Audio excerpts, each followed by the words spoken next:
You're listening to The Front Porch Show. Some shows are niche shows, talking about specific topics. Others, shows about nothing. This show is the show about everything. On The Front Porch Show, we'll talk about current events, some news, a little bit of politics, along with a whole lot of life. Welcome to our Front Porch. You're back for another week of The Front Porch Show. 1-402-799-1811 is our message line number. Also on the web, www.thefrontporchshow.com. I am back with the two most wonderful people on the face of the planet. I miss them so much. It's Jeff and Tombstone. Please don't overdo it. Getting a little too emotional. I didn't miss you that much, guys. It was a rough night. I went to bed. I went to bed. I went to bed at like midnight, and then to a crying baby in my arms, and ended up because decisions have consequences. We decided because decisions have consequences. Mama tried to. I'm only laughing to keep from crying. Mama tried to put Trevor back in bed, and Trevor would have nothing to do with it. And because Trevor and I had talked about this, well, Trevor was in my arms. We had talked about this. Yeah, and he's at the point where he can understand. He just talking does help. Yeah, he does. He just doesn't communicate back. So like, I'm asking him like, "Are you okay?" And he shakes his head, yes. Aww. I'm like, are your teeth bothering you? And he's like, shakes his head, no. Are you feeling sick? No. Are you just feeling bad? And he's like, yes. Oh, and he needed a papa snuggle. He did. Didn't want it at first, I can tell you that. But Mama abandoned him and went and took a shower. So, what can you do? And then, so you take what you can get. Alyssa puts him back in bed, and I it was like 2 minutes, and it wasn't working. So he joined us in bed, and I didn't sleep for like 3 hours. So I apologize to you guys for showing up half hour late. So you had a long night. You still got 6 hours of sleep, which is like, my average. I got up at 3 to pee and grab some water. And that's true. You are advanced in years. So yes, Jeff. Thank you. Cold. I drink way too much water. And that I don't think there's such a thing. That causes me to get up in the middle of the night and pee. Yeah, I was gonna say that's probably a good thing overall. Like I'm up to 3 liters on the road, and then I drink at least another one, maybe 2 at home at night. That is a lot. So I'm about 5 liters of water a day, and I feel great. Like my kidneys feel great. Like I feel clean. Glad your kidneys feel good. Like it's very important for your kidneys to be feeling good. Feel my kidneys normally. It feels healthy. I don't know how to describe it, but anyways, it feels like you spend 3 hours of your day in a bathroom urinating. That's man. So like at risk of doing a whiplash survey, you know who else feels great and looks great despite his advanced years? Can we be honest? He doesn't. He really doesn't. What? He looks like he's had so much plastic surgery. It doesn't matter. No, I didn't think he is one that looks like he's had that much plastic surgery. Tombstone's talking about Tom Cruise. I think Tom Cruise gets plenty of sleep at night and he avoids alcohol. Maybe it's the Scientology thing. Maybe it just keeps him young. I think maybe the Scientology tech thing is okay. So someone told me the other day, and I couldn't remember if this was true or not, but that Scientologists don't actually pay income taxes.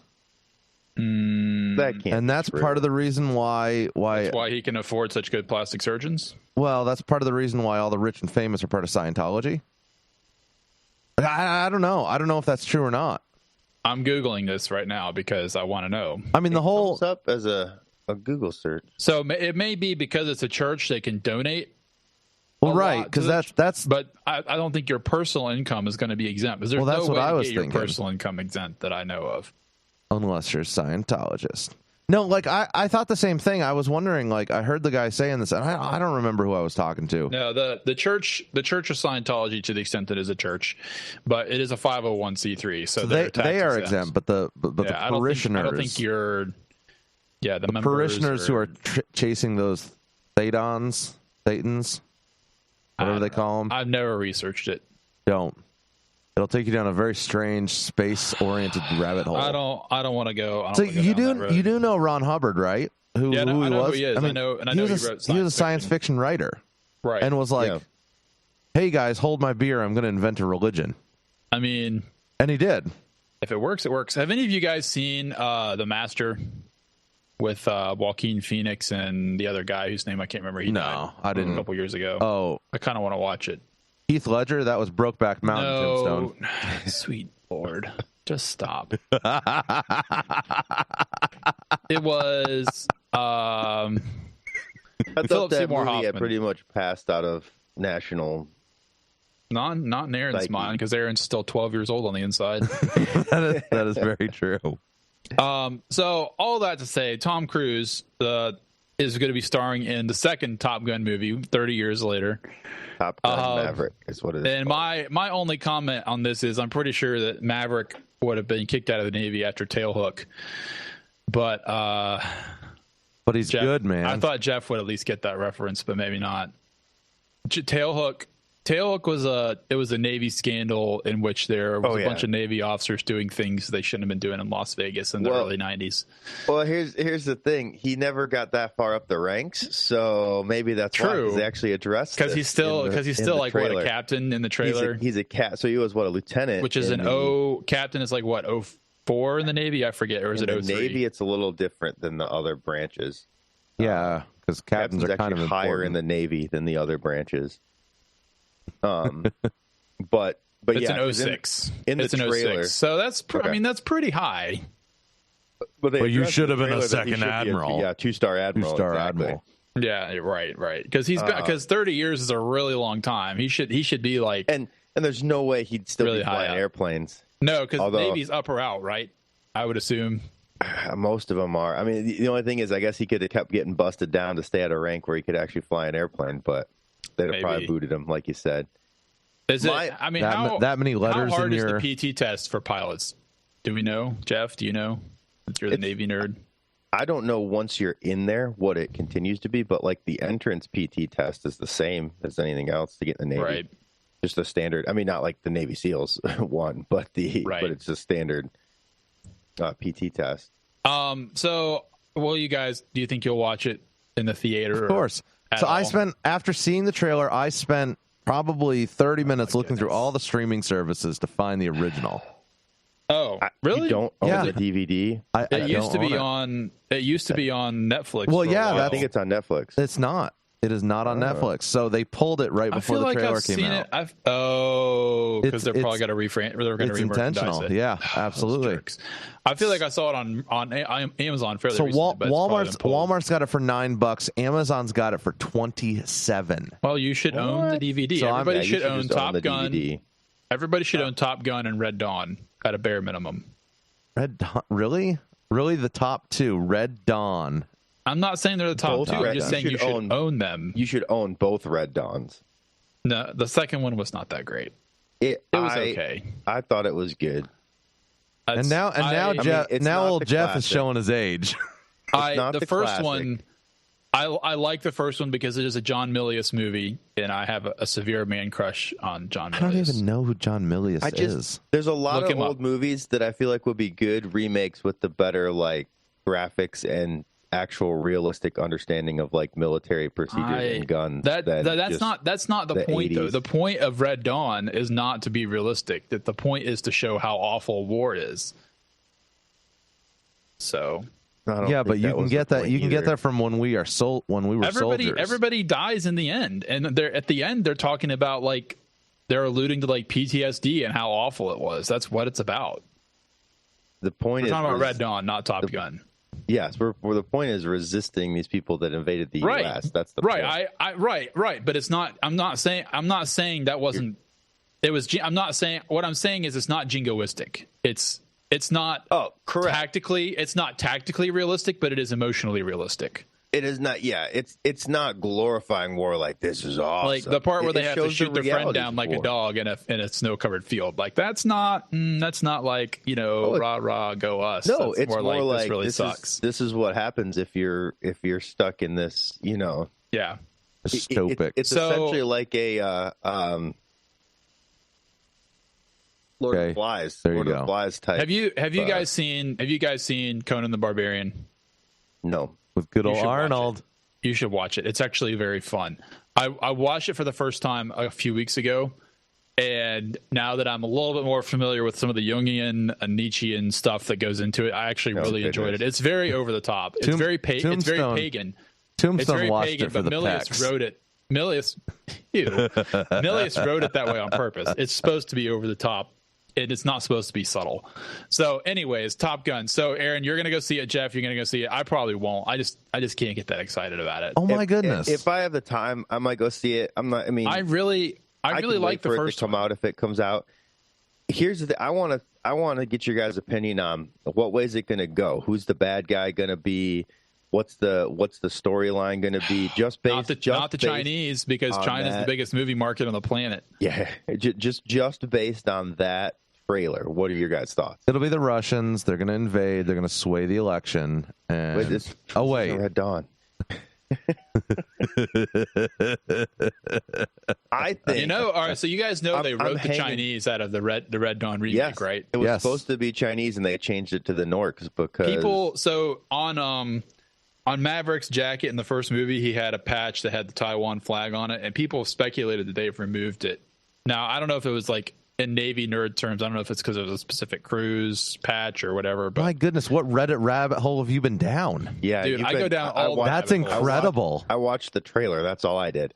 People have speculated that they removed the patch to appeal to the Chinese market. I don't know if that's true, but we know that things are done to appeal to the Chinese market because they have a metric poop ton of money. You've been getting shovel loads of 4chan stuff from Andrew, haven't you? No. I don't even go to 4chan. No. I'm saying from our friend Andrew. Oh, Andrew's like he's like the 4chan digest. He should start a service. I know, it's great. He does it so we don't have to. It's amazing. Yes. We got to get him on the show in the next couple weeks to talk about Area 51. But that's a rabbit hole. We've again rabbit holed. So any legitimate thoughts on what the plot line's going to be? No, I don't care. I'm watching it anyways. It'll have to be Iran or Russia or something. North Korea. I have no idea. I think that who the bad guy is may be less significant. I think it may, based on just a couple lines and scenes out of that trailer. Because in some scenes he's in the F-18 and he's in his old helmet. He's in everything's normal. And there's another couple scenes where he's in more like a space type suit. I saw that. Ooh. And so I'm thinking it's going to be like an F-35, some sort of advanced fighter or something. They've got Space Force. My thought might be that it takes a plot line similar to that of Stealth. If you remember that movie from the early 2000s. Barely. Essentially, it comes down to AI. Jeff's pulling out movies I've never even heard of. You've never heard? Stealth was a good movie. And overall, what it was is there's already like 3 people flying these really advanced fighter jets, but they were already making the next level, and the next level was AI. And I remember that. The AI jet was supposed to learn from these elite pilots, and then it goes haywire and goes off on its own mission. And now they kind of have to bring it back in. That's not how AI works. Tombstone. It was a pretty cool movie. Terrible movie. It was a decent movie. I thought it was a decent movie. Okay, Jeff, what did you like about it? It's not. Well, hang on. I want to know. It came out in 2005. For those interested, what did you like about it, Jeff? It was just interesting. Like it was kind of. But you were like what, 13 when you saw it? I've watched it again recently. Like, it's not on par with like Lord of the Rings or Red Dawn. Okay. But it was just an action movie, whatever. You could sit down and watch it. It wasn't terrible. It was obviously futuristic and not believable. What are your favorite flight movies, Jeff? So what was interesting about Top Gun, obviously, is Top Gun is not really a war movie. Top Gun is really more of a it's a glamorized version of day-to-day life in the Navy. That's why I said flight movies. It's one giant recruiting tool. Oh yeah, no question. No, I think what it's going to be is it's going to come down because they're telling him at the end that guys like him their time's over, right? Like you're past your time. Old guys like you are done. Male. Yeah, he's but I like think it's 70. I think it's with the technology we have now. I think it's going to be an argument over incorporating drones and AI aircraft versus manned fighter aircraft is going to be part of the plot line. I think Tom Cruise is 57 years old, so he's 2 years younger than my father. Yeah, which is ridiculous. He looks considerably younger. He looks younger than all of us. So, well, I mean, just remember the comparisons. Him versus back in the 80s, and Sarah McGillis versus now back in the 80s. I know Kelly McGillis. I know, Kelly McGillis. I mean, it's harsh. Look, it's really harsh. Look, that's. I understand that age hits us all differently, but top flight movies. Man, it's tough because there's not a lot of flight movies that get flying anywhere near accurate. Jeff, have you seen the Blue Max? No. You really need to watch it. Another what is your problem? Obscure movie that it's not obscure. I don't even know what that is. The Blue Max is a World War I movie. Okay, here's another one. Flight with Denzel Washington. What did you think? Is that the one where he's like drunk and on cocaine? Yeah, where he flies upside down. He takes the cocaine to help him get over his hangover or whatever. Like, I don't know. I mean, it's kind of realistic. I don't think you can fly that thing upside down. There have you been. You can try. You've seen it at velocity. I've done it. I've done it in years ago. Flight simulator. I mean, a couple years ago, there was a corporate aircraft that was flipped over at altitude by the wake from an A380, and they managed to get it back up right and land it. I mean, I think that airplane was done for it. How hard? I was going to say that has to almost pull the wings off to do something like that. So a transport category aircraft, I think And how close some people are going to make fun of me. The G-forces, it basically roughly can take between 3 positive and 1 negative, depending on the configuration it's in. Sometimes it's limited to 2 positive and 0, or like 2.5 positive and 0 negative. How close was it? 1,000-foot separation. It was in. I mean, that's legal. Pretty close in airplane terms. It's close in airplane terms. It's legal for where they were, and everything was kosher. What altitude were they at? Probably up in the 30s, I think, 30,000. Okay, so pretty high. And I forget the specifics of the exact specifics. I just know that it was a decent sized corporate jet and an A380. A380's it's double decker full length. Right. It's the Airbus. A lot of air moving there. The 747 is double decker in that first part. This is double decker full length, biggest. So it's a lot of volume. Yeah, it's big. There's some Antonov out there that's bigger, I'm sure, but. Of course, there's always a bigger. In the words of Qui-Gon Jinn, there's always a bigger Antonov. I was told if it's airplanes that you actually want to get on and trust your life to, it's one of the biggest. And so yeah, its wake just flipped this corporate jet over, and they managed to get out of it and land. I forget how many thousand feet altitude they lost before they got out of it. That had to be like a pants change moment. Oh, absolutely. And get your spare underwear out of your pilot's bag there. So, having been flipped upside down and then be brought back around. It's okay, Jeff. We all have dogs except for Tombstone. Dogs are overrated. They kind of are. There's not even anybody here. I don't know what they're barking at. Driving me nuts. Anyway, it's just a shame. I'm going to add in the caw sound right in the middle of that. Right in the middle of the just a very lengthy when the dogs bark. I'm just going to add bleeping out the dogs. This sounds like somebody's just going insane in the background. So airplanes being flipped upside down and then recover out of them, even if they're not aerobatic airplanes, is in the realm of feasibility. If I remember correctly from that movie, he intentionally flips it upside down and flies it for a prolonged time to save it for some reason. So it was because the controls would not allow it to go down, so he flipped it over to control. So it was a 737. It was a 737 MAX, is what you're saying. No. It's opposite with the 737 MAX. The controls make it go down. Oh, that's right. I was thinking the 737 would pull it up and stall it, but it doesn't. It pushed it down. I think it pushes it down because it thinks it's stalling. Right. Okay. So it's the opposite. It's the same software engineering company, different airplane. Yeah, right. They installed the box the opposite way. Yeah. Flip the wires around, reverse the polarity. If you're on a row, reverse the polarity, you'll be fine. That's terrible. Anyway, long story short, that's not feasible. And there's other ways you could have got that aircraft to descend than flip it upside down. I don't remember much about the movie, but no, that's not on my top of realistic flight movies. A wise man once told me any airplane can fly upside down. The question is whether you want to get into it afterwards. That will be true.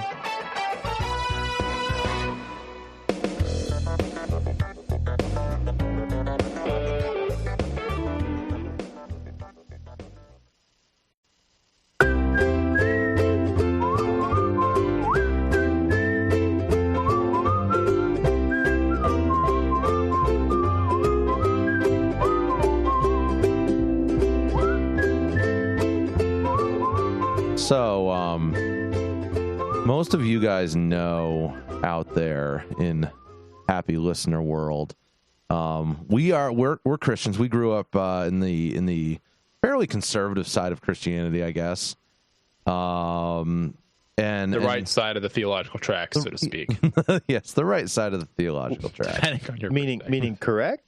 Or meaning incredibly conservative, meaning I don't know, however you want to say that, and so a lot of interesting viewpoints, and one of those stemmed from the book, Josh Harris's book, I Kissed Dating Goodbye, which pushed it was courtship, right? I mean, it was kind of like the flagship of the right Christian purity movement.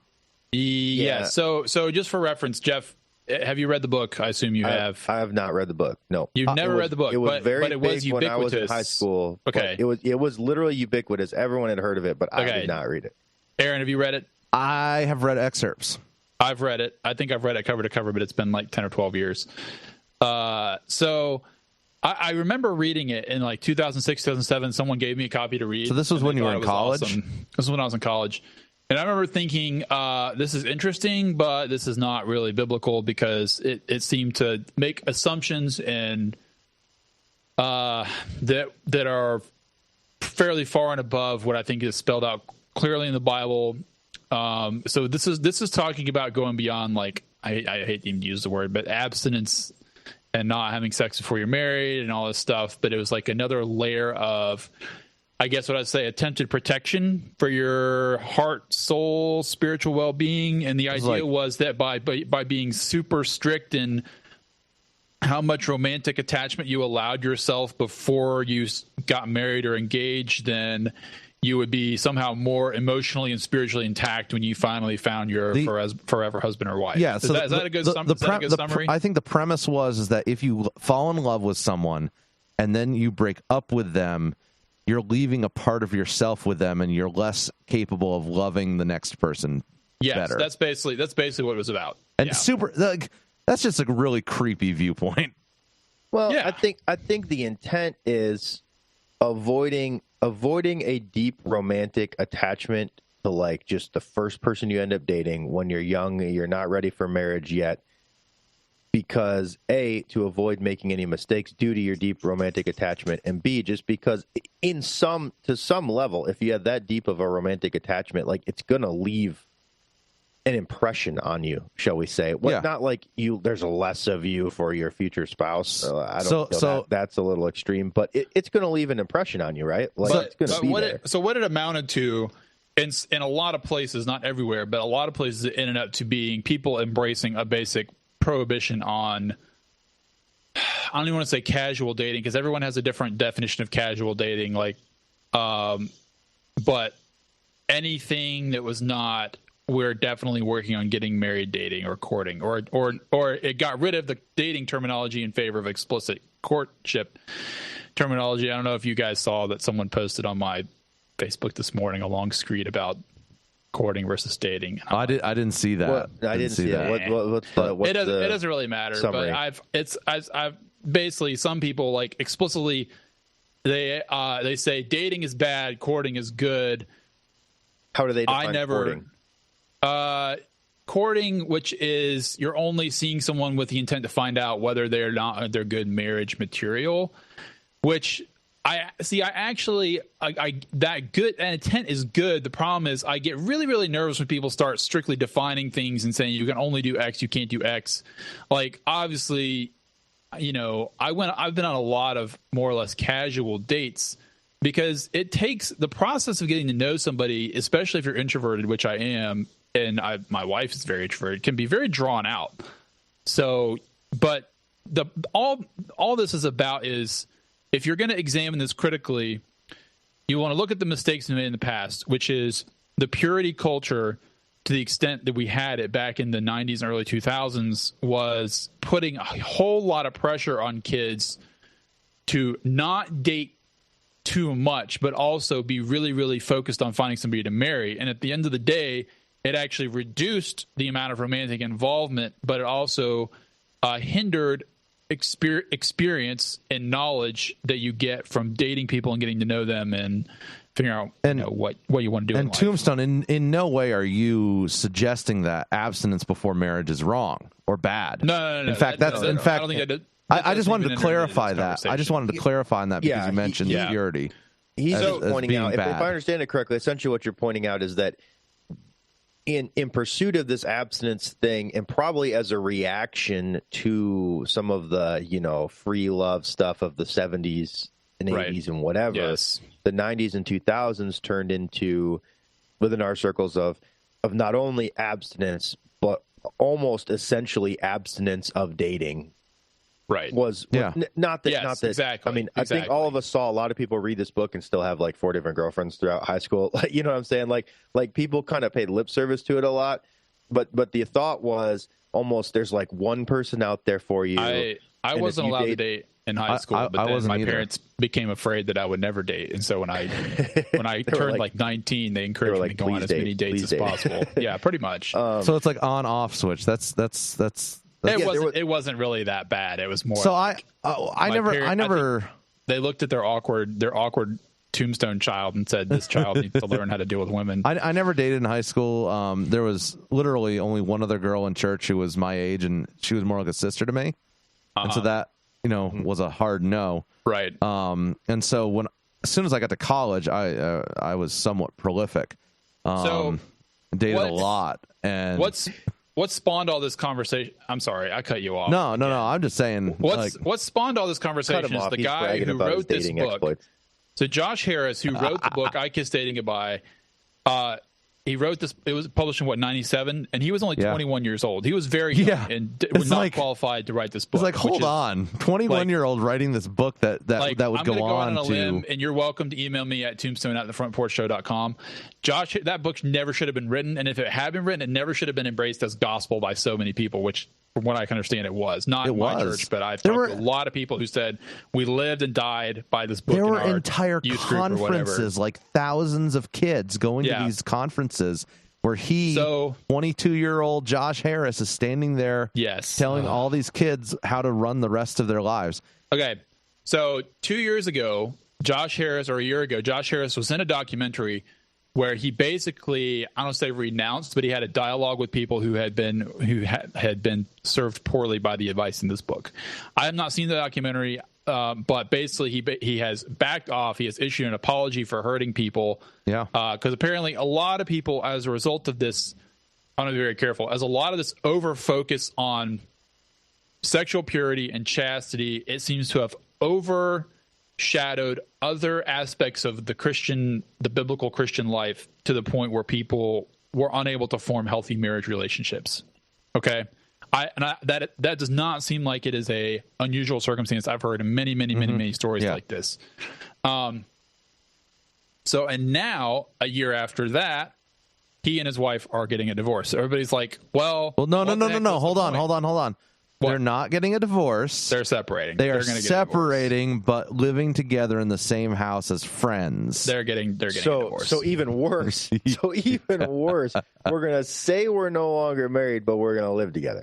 Well, separated. They're not getting a divorce. Whatever. Yeah. So I'm just saying what their Instagram says. At a separation level, you shouldn't be able to stand each other. It should be to where you can't stand each other and be in the same house as each other. Well, maybe they're trying to. It's like if you can stay in the same house with each other, you can obviously reconcile and fix your relationship. Exactly. Then you don't need to separate.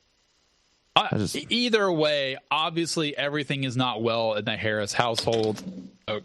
Everything is not well in the Harris household. So. So all that to say, And I actually, so I'll be honest with you, I actually don't just blame Josh Harris for this. I think he's a very easy target because he's the guy. He's drawn all his attention to himself, but he's not the one who put that book on the bookshelf of every teenage kid from 1999 to 2009.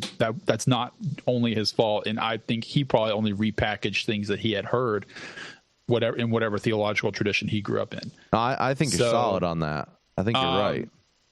So all that to say, so this week I came across an interesting blog post at the Chi Files. That's THECHI Files. And the title is An Apologetic Against Dating in High School. And that's a quote. That's not the author's position. She's quoting from another blog. And it says, how conservative Christians encourage... He? The blog writer's name is Tom. It is a Tom. You're right. I was thinking it was a she. Thank you, Aaron, for that. I was just making sure we were gender correct, subtitle, but maybe Tom is a she. I don't know. Thank you, Tom. How conservative Christians, the subtitle is How Conservative Christians Encourage the Marriage Crisis They Bemoan. And all this is about is what I was saying earlier, the idea of putting, the consequence of putting so much pressure on young people to do everything exactly right all the way down the line in their romance, marriage, courtship, whatever, exploration, resulted in basically people who didn't have the tools in the toolbox by the time they did get to marriageable age, like 23, 24, 25, and had a hard time forming relationships with the opposite sex, either for friendship or for marriage. And as a result, more people than ever more people are single than ever who are Christians, and fewer people than ever are meeting their spouses in church. Those two numbers together, let me read this off for you. This is coming from, let's see. Okay. So I don't know what this is from. I'm trying to find this. It's from it's from a survey. It's not obvious to me where it came from, so I'm accepting it on faith. The number of people who have met online is up to nearly 40% of all marriages. That's a Stanford or maybe that's is this couples? Is this couples or is this marriage? I'm not sure this is couples or marriage. That's a Stanford University research. So the number of people who met in church is down below 4%. Now this is global. This isn't just for Christian people. Mm-hmm. So, but it's a really low number. That number used to be in 1940. That number was closer to 12%, which is still not super high. So not that high, massive, but it was 10% higher than it is now. But even really also, honestly, even more concerning, and I think this is part of this overall cultural trend, is the number who met through friends or who met in school, early in school, like primary, secondary, so high school. Mm-hmm. That's gone way down from over 25%. The number who met through friends has gone from just below 30% down to 20%. But that one's on a really steep drop. What was the school numbers? What was the start? Rate. What was the start of the school numbers and the current school numbers again? School numbers started at, it looks like 27%. And that's back in the 1940s. Yeah, and they're now 5%. 5%, yeah. See, that is one of the bigger dropouts. See, like Mathis pointed out, I went to a very small all these church. Numbers are relatively small. Like, there's no clear majority here. They're all, like, the big three are, like, in the 25% range, and there's a few that are in the 10 to 15% range. So yeah, well, like Mathis pointed out, I went to a small church. There ended up, the time I was in the dating age, like one other girl there that was my age, and we actually did date for a little bit, but then, ended up breaking up. But and then I dated one other girl in high school. But it is interesting to me. I've noticed how people just a couple generations behind us, like for most of us, the trend was homeschool, Christian school, something like that, right? For early, in our circles, education, in our circles. And then for a good chunk of us off to some sort of Christian or Bible college. Right. And what I'm finding, I'm seeing a lot of people who did not meet their spouse either in their homeschool circle, Christian school circle, or their Christian college circle are then coming home, and it's taking them years, or they're still single to find anyone. I know several people relatively close to me that are this way. I mean, Tombstone, for some example, you're that way, right? Without it was after college you met your wife. because you didn't meet someone in but I was also a very unformed personality, which maybe is part of this process. It's part of the process. But I don't know how much that is how I was raised versus just me being a little bit autistic and not knowing how to deal with people. But I think what I'm finding is if I guess the theory I'm coming up with is if people from our circles don't meet somebody in kind of one of the big three key areas, which is church, which if we've got a smaller church, then that one's already at a disadvantage. Right. Your primary, secondary Christian school, and then whatever college setting you go to. Once you get out of there, the number of acceptable people in the workforce or wherever you are, the number much drops smaller, right? The potential number drops. And so now it becomes a lot harder to find somebody. And then if your church that you end up at doesn't have a large singles group or something like that, it becomes significantly harder. So you bring up an interesting point there, Jeff. You mentioned singles group. Okay, so I have this theory. It's kind of a working theory right now. I think that churches and Christians and everything put way too high of a priority on marriage. Not saying that marriage isn't good. Not saying that marriage isn't great. I love being married. But what I'm saying is that a lot of times churches and people end up putting so much emphasis and pressure on people to end up getting married that it ends up not exactly being the best option for the person. Can I contribute something on this one? Yeah. So I got married when I was, how old was I when I got married? Was I 26, 27? 27? It was 20, or was it? Yeah, 27. So, like those years before I got married, before I started dating Carissa, were really, really difficult. And part of it was because I really wanted to get married, and I was also, it was difficult. So, well, you were seeing a lot of your friends get married. But I was really worried about finding someone to marry, and I really should have been.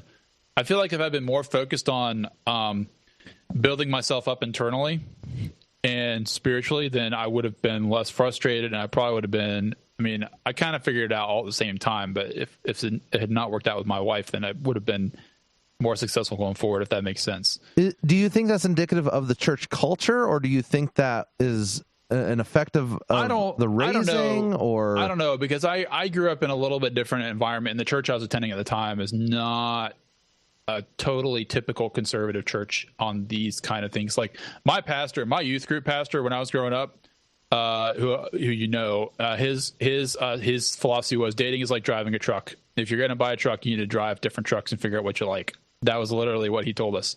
So he was not a courtship philosophy person. That was not how I was raised. So I was always game to go on dates with whoever. I wasn't shy about asking for dates. It's just I was unsuccessful in trying to seal the deal. Well, and so let me come back. I'll let you finish, but let me come back to that. Yeah, no, go ahead. Interesting point. There was something I noticed throughout. I don't know when I actually noticed it, because I'm sure I wasn't wise or savvy enough to notice it in high school. But sometime throughout our time of maturing and growing up, I realized what was the big thing.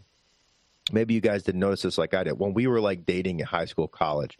Like if you watch like the old movies, or you just kind of hear like grandparents, whatever, about the 40s and 50s, like when people talked about dating, they took like Sally to the soda fountain one weekend, and then they took Susie to the football game next weekend, and they took somebody else to the dance the next. You know what I'm saying? Yeah. Like dating was going on a date with this girl, going on a date with that girl. It was fun. Meet a bunch of people, get to know people. It wasn't like all of a sudden you're mutually exclusive after a day. Yeah. When we were in high school, it was dating was you have some friends, and then when you're dating, you're exclusive. Yeah. You're done. If you're talking to anybody else, then you're cheating on this person as a girlfriend, boyfriend thing. It was a very exclusive thing. And I think that evolution of what dating is might have also helped kind of mess this up. Because like you said, Tombstone, your youth pastor was like, you got to get to know several different people and date several different people. And so if you're young and you're approaching dating from and he would not have said, he would have said exactly what you're saying. He would have said, go talk to people and figure out what's going on with people. Yeah. And not serial lockdown relationships, but exactly. just like, go hey, talk. We've been hanging out as friends. We've been hanging out as friends. Like, I'm a little more interested in you than just a normal friend. Let's go have coffee or something. And then, although we weren't that big into the coffee scene as teenagers, but you get what I'm saying. And just maybe get to know each other a little better, and or do it as a group of friends. But we lost that dynamic, and it became you've got to be exclusive. But then it became if you don't lock into these long-term exclusive things, then you're a player. Yeah, I wonder if that helped build into this, where it's like, and that's the thing, right? A lot of this is pure exclusive. A lot of this ends up being peer generated, right? It wasn't just coming from our parents or youth group or whatever. It was peer generated pressure. Well, he's had four girlfriends in the last, whatever. He's just you know what I'm saying? So if I could take one takeaway from the article and this whole situation is like, I really would like to make it easier for people to date and get married younger, but without saying this is how it needs to be. More like, if you want to do this, it's okay if you do it. We're going to support you and give you the tools you need. And if you don't want to, that's fine too. Like, and the whole point is build people up and realize that one size does not fit all. Like some of my family got married very young. I got married when I was a little older, and guess what? We're all doing great. So I was not allowed to date in high school. My sister did end up dating in high school with the man she ended up marrying. And they're doing great. How old were you, Jeff, when you got married? 22. I was 21. So Jeff, for our age cohort, the millennial age cohort, 22 is extremely, extremely young. Yes. Especially if you've got a college degree. If you don't have a college degree, 22 is more normal, but for a college degree, it's really young. Boom. And then you nailed it. And then you look at me. I don't have a college degree. Married at 21. You're right in the average. You're right there.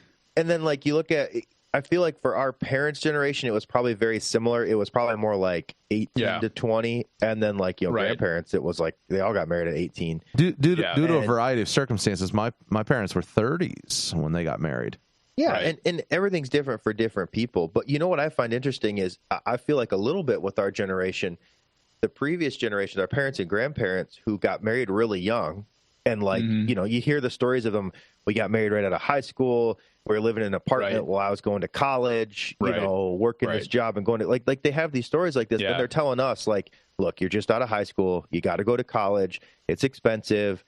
Just don't get married till you're out of college. So do you the people that did the young thing, and they weren't telling you because getting married young ruined their life and they dropped out of college and they're living on the street. Like they're all very successful and worked hard and had this successful marriage.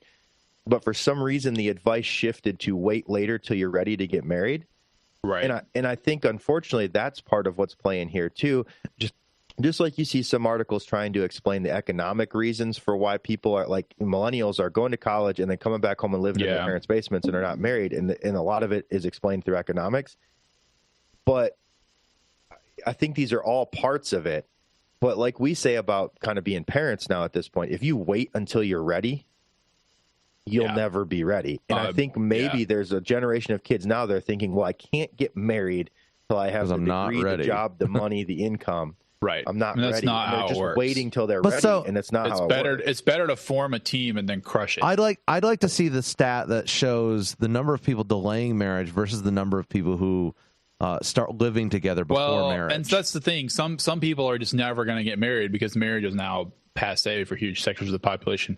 Let me say this though, Aaron, because I want to see that too. But I will say, kind of wrapping us up here, but looking ahead, Aaron, I want to hear your opinion on this. But when I look at my kids and I think about, okay, I would be totally cool with my kids getting married young. Yeah.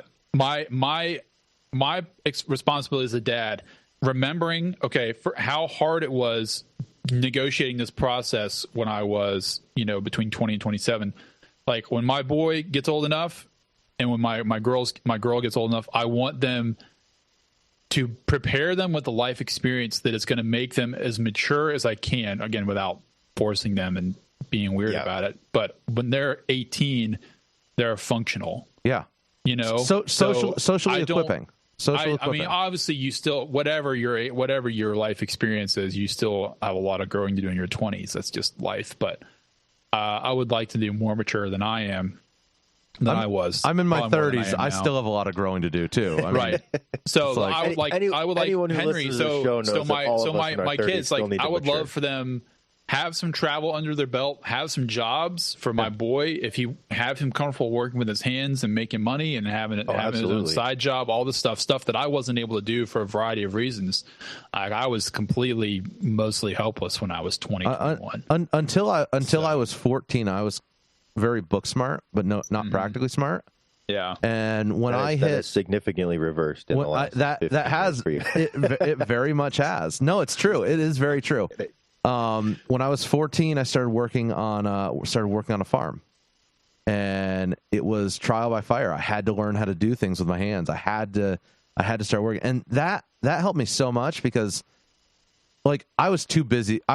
Even if there was opportunities to date in high school, there wouldn't have been any because I was working so hard until I got to college. And then as soon as I hit college, though, I had way too much free time on my hands, and then I started dating like crazy. But the point being is that the book smarts, if I had gone to college book smart, I probably still wouldn't be married today. Like, I think that practical applicative knowledge is just so important for people. And I'm not just talking working with your hands. I'm talking like that socially, getting out of the books and being in a work environment where everyone's not exactly the same as you, learning how to solve problems, being responsible.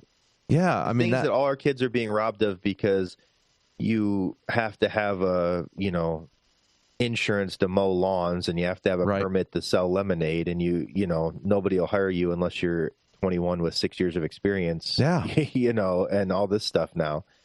No, that's a whole nother rabbit hole we could go down. It's warped the fabric of our society, and it's changed our culture, and I think a lot of times for the worse. We're letting kids be kids for too long, and then instantly expecting them to become adult that instant on switch of adulthood, right? Yeah. Versus let them be kids. I'm not saying they need to work 60 hours a week at 13 years old, but let them learn responsibility while they're kids. Absolutely. So when we come back, we're going to talk about why Americans use so much air conditioning, which may or may not be the patriarchy, and the all-female Apollo 11 remake.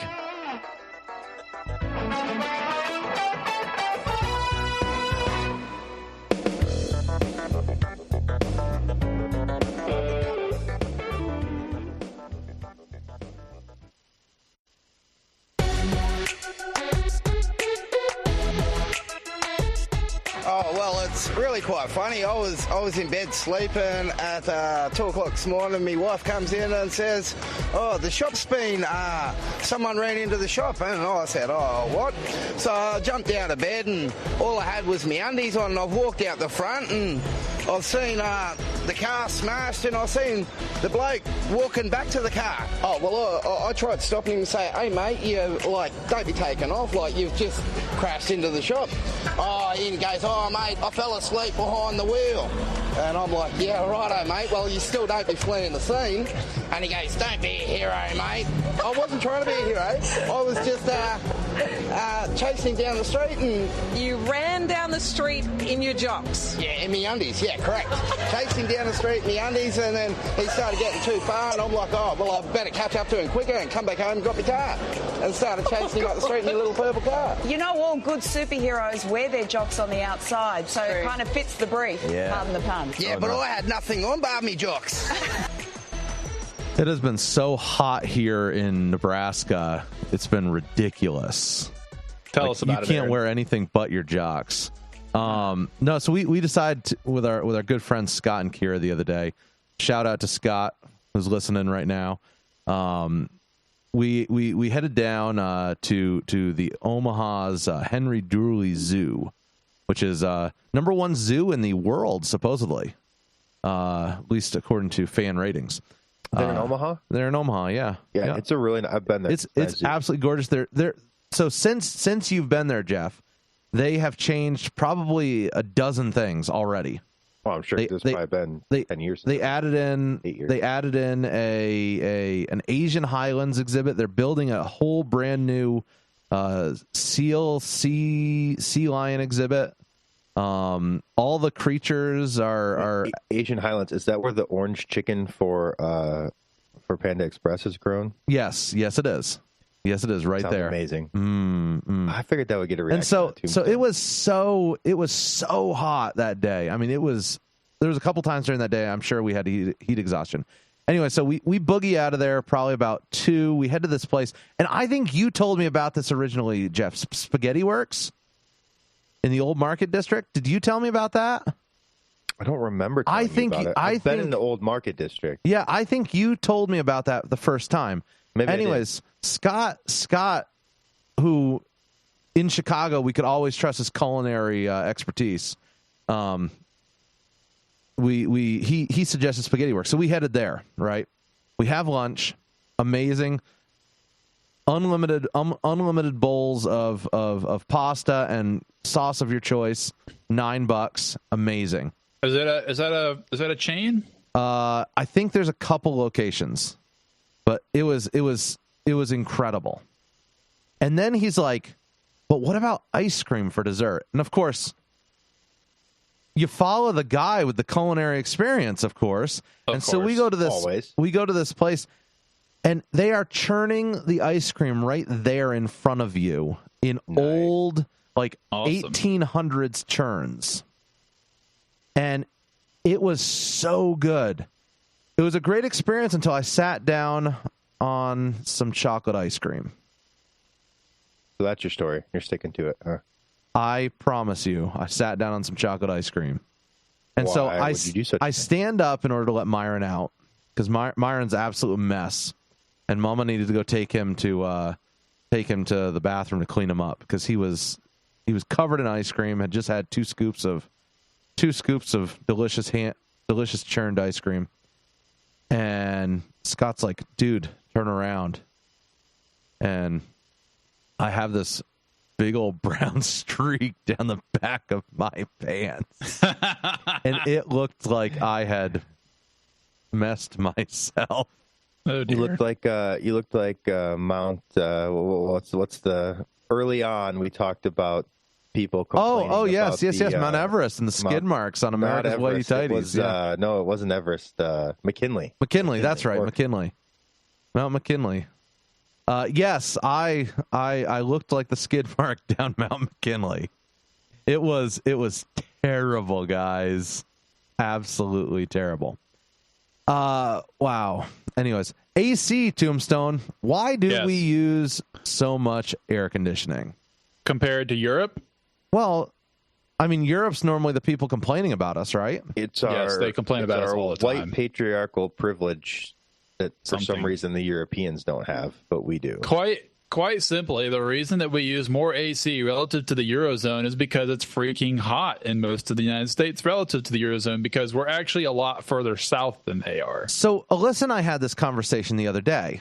So about two or three. For reference, I live in that Greenville, #GVegas, that place in South Carolina that everybody loves, Greenville. #the armpit of the South. No, I'm just kidding. I love Greenville. Greenville downtown particularly. Too many people is an amazing hipster zone. You're not wrong. Delicious foods. There's too many people. It's like South Carolina's Asheville. Correct. Don't even get me started on that one. It is. It really is. It is. I love it. Asheville is like San Francisco in the sky, which is just as amazing. Greenville's like San Francisco at the foothills. So Greenville's full of filthy hippies and communists. Oh my goodness! How do you ever expect to get on a radio station in Greenville with those not comments? Greenville, Asheville. Asheville is full of filthy you said hippies Greenville. And communists. Greenville does have a few filthy hippies and communists, but not as many as Asheville. Asheville attracts them. Like, that's Tombstone at the frontporchshow.com. Folks, please. So all that to say, Greenville is at the same latitude as Morocco, northern Morocco. Yeah. So we're basically it's basically like living in Africa. I mean, Michigan's looking like it's at the same this map you've got here. Like, yes, lower Michigan is like northern Spain. Yeah. Maybe southern France, northern Italy. So Alyssa and I had this conversation the other day because I was like, yeah, you do realize that where you grew up in Germany is like Montreal. Like, right. is the same latitude as Montreal. I think it's actually maybe a little further north, but yeah. It is a little further north. It's about the same. But I was like, yeah, didn't you realize that? And she's like, no, it's not. And so she just always had thought that it was like the same latitude as it's like not. quote unquote normal United States. It's not. So she believed in global warming for a while till you pointed that out. No, so it's fascinating because if you watch the ocean currents, work their way up from Africa off the equator, right? And it warms up and it kind of circles over towards the East Coast. Yep. And that's what brings the tuna up into the delicious tuna. Delicious tuna off the coast of Long Island Sound or Long Island.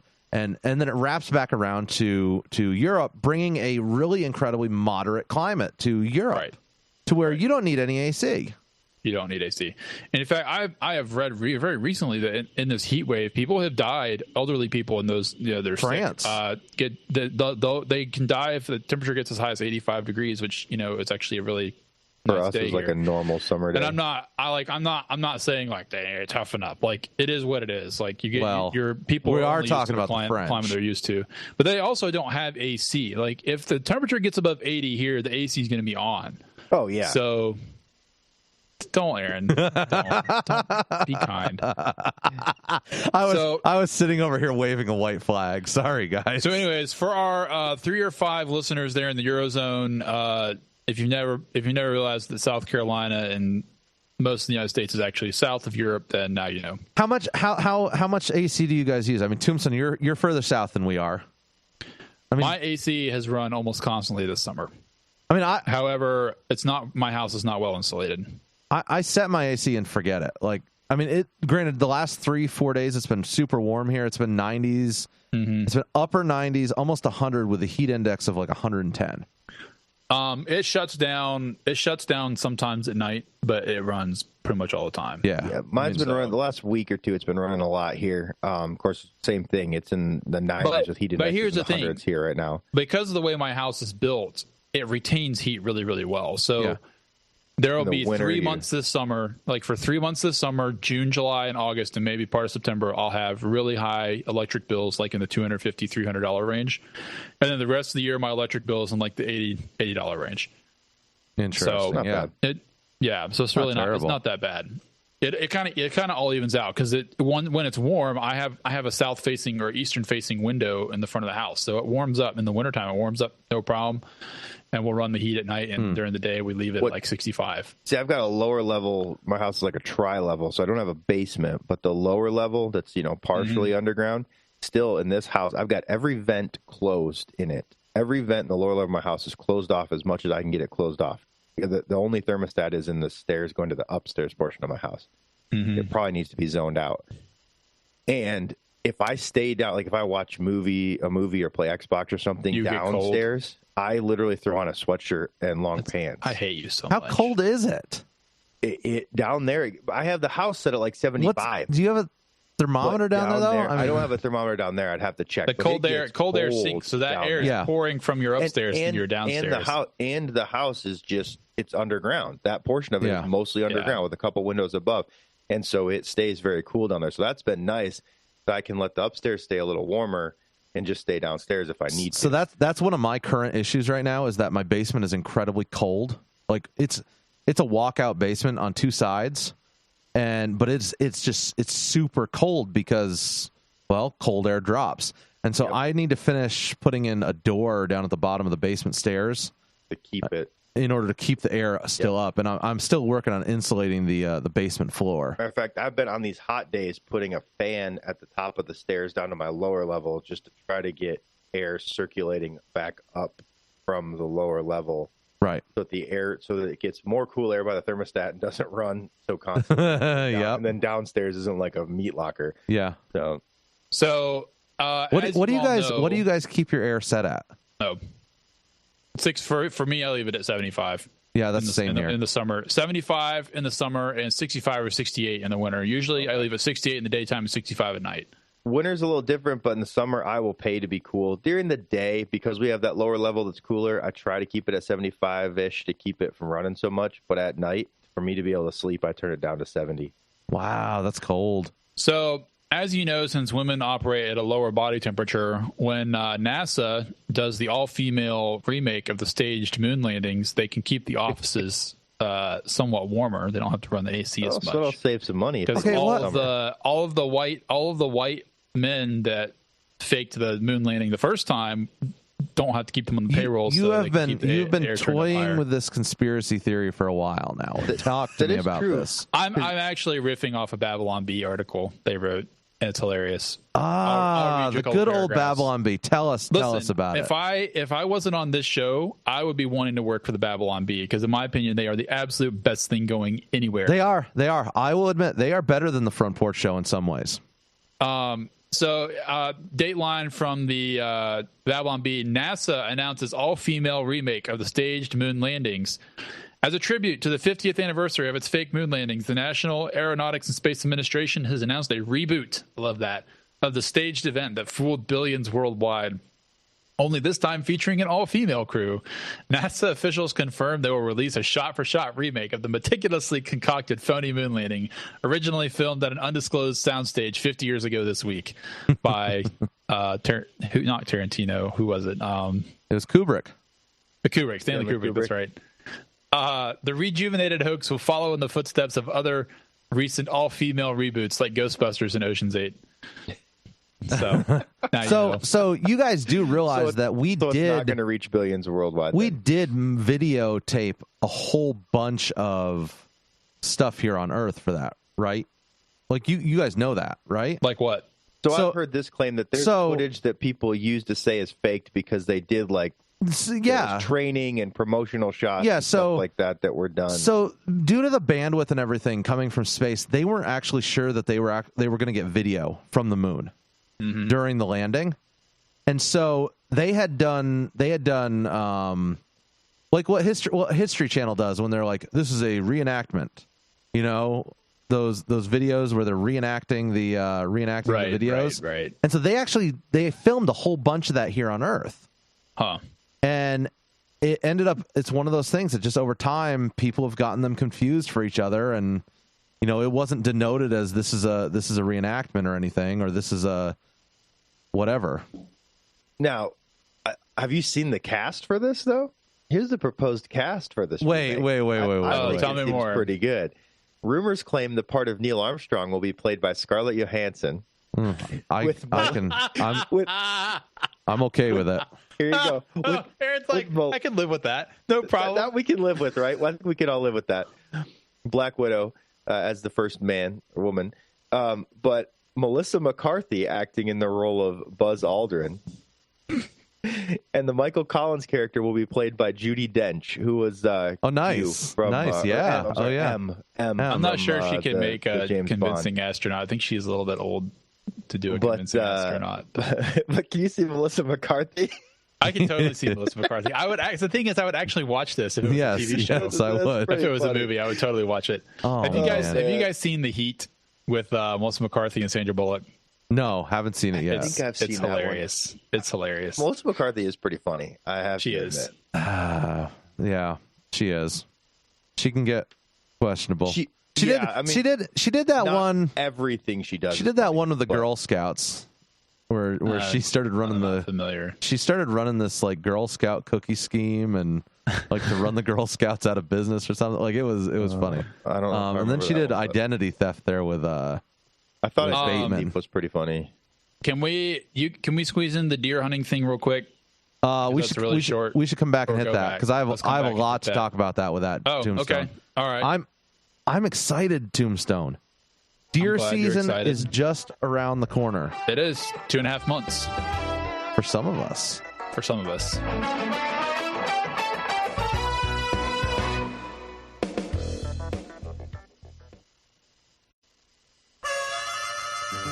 My brother was cleaning out the stalls out there for Troy, working for him. And they call and want me to come around there. Well, when I get there, I realized that they're already drunk. One thing led to another, and before I knowed it, there was knives, guns, everything just went haywire. They cut my beard and forced me to eat it. And just like that. Welcome back to another hour of the Front Porch Show. I'm here with Jeff and Tombstone. check us out on the web, www.thefrontporchshow.com. We're also on Facebook, Instagram, Twitter, all the fun social media sites. You can check us out there. And if you are so inclined to listen to more, Spotify, iTunes, Google Play, Stitcher, iHeartRadio, and a variety of other online internet listening sources. Deer hunting, Tombstone. Tell me about deer hunting. What changes are happening in South Carolina to deer hunting? So the only major change I'm aware of is that we're going from dated doe tags. You can only shoot does, or I should say antlerless deer, which I assume are usually going to be does. You can only shoot antlerless deer on, instead of only being able to shoot them on certain days, you can shoot exactly 2 of them on any day. So they were dating you, like they were giving you a certain date. Did you have to have it was only tags, Saturday. or was it was it Saturday. just a bag limit? It was Saturday dated tags for rifle season. So you had a bag limit of 4, but you could only shoot them on 5 or 6 days. So did you have to get them in a drawing, or could you purchase them? You could purchase extra ones, which I did last year, and it was a pain. So in other words, you can get up to 4 tags. You could purchase undated ones for extra money. But with your default allotment, you got, I think it was 4 or 6 dated tags. I think it was 4. And they were dated specific Saturdays, or just specific you could only Saturdays. use them on Saturdays? Those specific Saturdays. So you get one for October, whatever. You get 1 for October, whatever. 2 for November, whatever. It was a little bit strange. That's terrible. So, but apparently nobody ended up shooting any does, and that's why they changed it. Apparently, it was that big of a problem because they changed it after 1 year, because that was only in place for 1 year. Mathis is playing with a broadhead. Oh my goodness, I am. So now you've got a season bag limit of 2, undated, and you can still buy more if you want. And you don't have to get into a drawing for those 2. No. It's just they're sent to you at the beginning of the season, which I should really already have. So but Vermont, we weren't allowed doe tags unless it was archery season. Archery season was the only season that a doe was allowed. It was it was $2 per year, $1 during firearm season, 1 during archery season, and maybe a doe during archery season too. Yeah, but again, you just got a deer license, and then there was bag limits. What do you mean? No, like there was one. It was like it was a buck tag. Yeah. When you get your license in Vermont, you buy the buck tag. Like when you buy your hunting license, it comes with a buck tag. That's it. That's all you get. That's all you get. That's all you get. You cannot buy an extra tag. So like here in Nebraska, I buy my hunting license, I go out, and then I buy my tags. So I buy my firearm season tag, I buy my archery tags, but I can have a maximum of $2 per year. Like a big buck, small buck kind of thing? No. It's just one have a point limit, or no? No. Neither. So just any $2, and then I can take as many does as I want up to the section limit. So the state, you have a lot of deer. The state is broken up into probably, I think it's 2 dozen districts. Probably 2 dozen districts. We have DMUs, deer management units. They're basically like counties here. Yeah, so ours are a little bit bigger than counties, and they depend on the area. So like, because we have rivers going through certain areas, so the management area is like near me. It's the Elkhorn management area, and so our limit on does is a lot higher here. So we can buy up to the limit on does, up to I think it's 37,000 does in that area, or maybe it's 5,000 does. I don't remember. Anyways, on private land, you can take down as many deer as you want, as many as you buy the permits to. There is no limit, absolutely no limit. I don't know what the limit is for South Carolina. There may not be one, but you do have to buy the extra tags. Yeah, and so how long is your rifle season out there? Because ours is like 2.5 months. It's one week. 1 week. 1 week for rifle season. Yep, that's 1 week for really rifle short. season. Wow. 2 weeks for muzzleloader, and then then it's 4 months for archery season. So my archery season starts next month, September 1. September 1 starts the second week of October, and it runs through New Year's Day. So archery, we can use October. I assume you can use a bow during firearm season. It lists the archery season as October 1st through November 14th. and December 1st through January 1st. So basically, what I'm doing is I'm going to buy 2 buck tags for archery season, and then I'm going to. So, what's that? I was going to ask what kind of bow you end up with. I'm running a Bear Grizzly recurve traditional. Okay, and so I'm going old school. You've been practicing? Not as much as I should. From 20 yards, I can keep it within the engine box. It is not too late to start. And so I've got to get out. Shooting cars in the engine block with arrows. That's true. Engine box. Okay. And so yeah, I'm running some carbon arrows through it. I really want to go to wood arrows that I make myself. I've got. He's trying to get super old school. Do you just turn them on a lathe, or what do you do? No, so I went to Menards one day, and I stood there and weirded out the woman who kept walking past the aisle as I went through 300 dowels to get 12 straight ones. Wow. And I mean, you can't turn them off straight if they're a little bit crooked, though. You can bend them back a little bit if you want, but I wanted the straightest grain I could get, and then I'll work. I gotcha. And so, what are they? What kind of wood are they?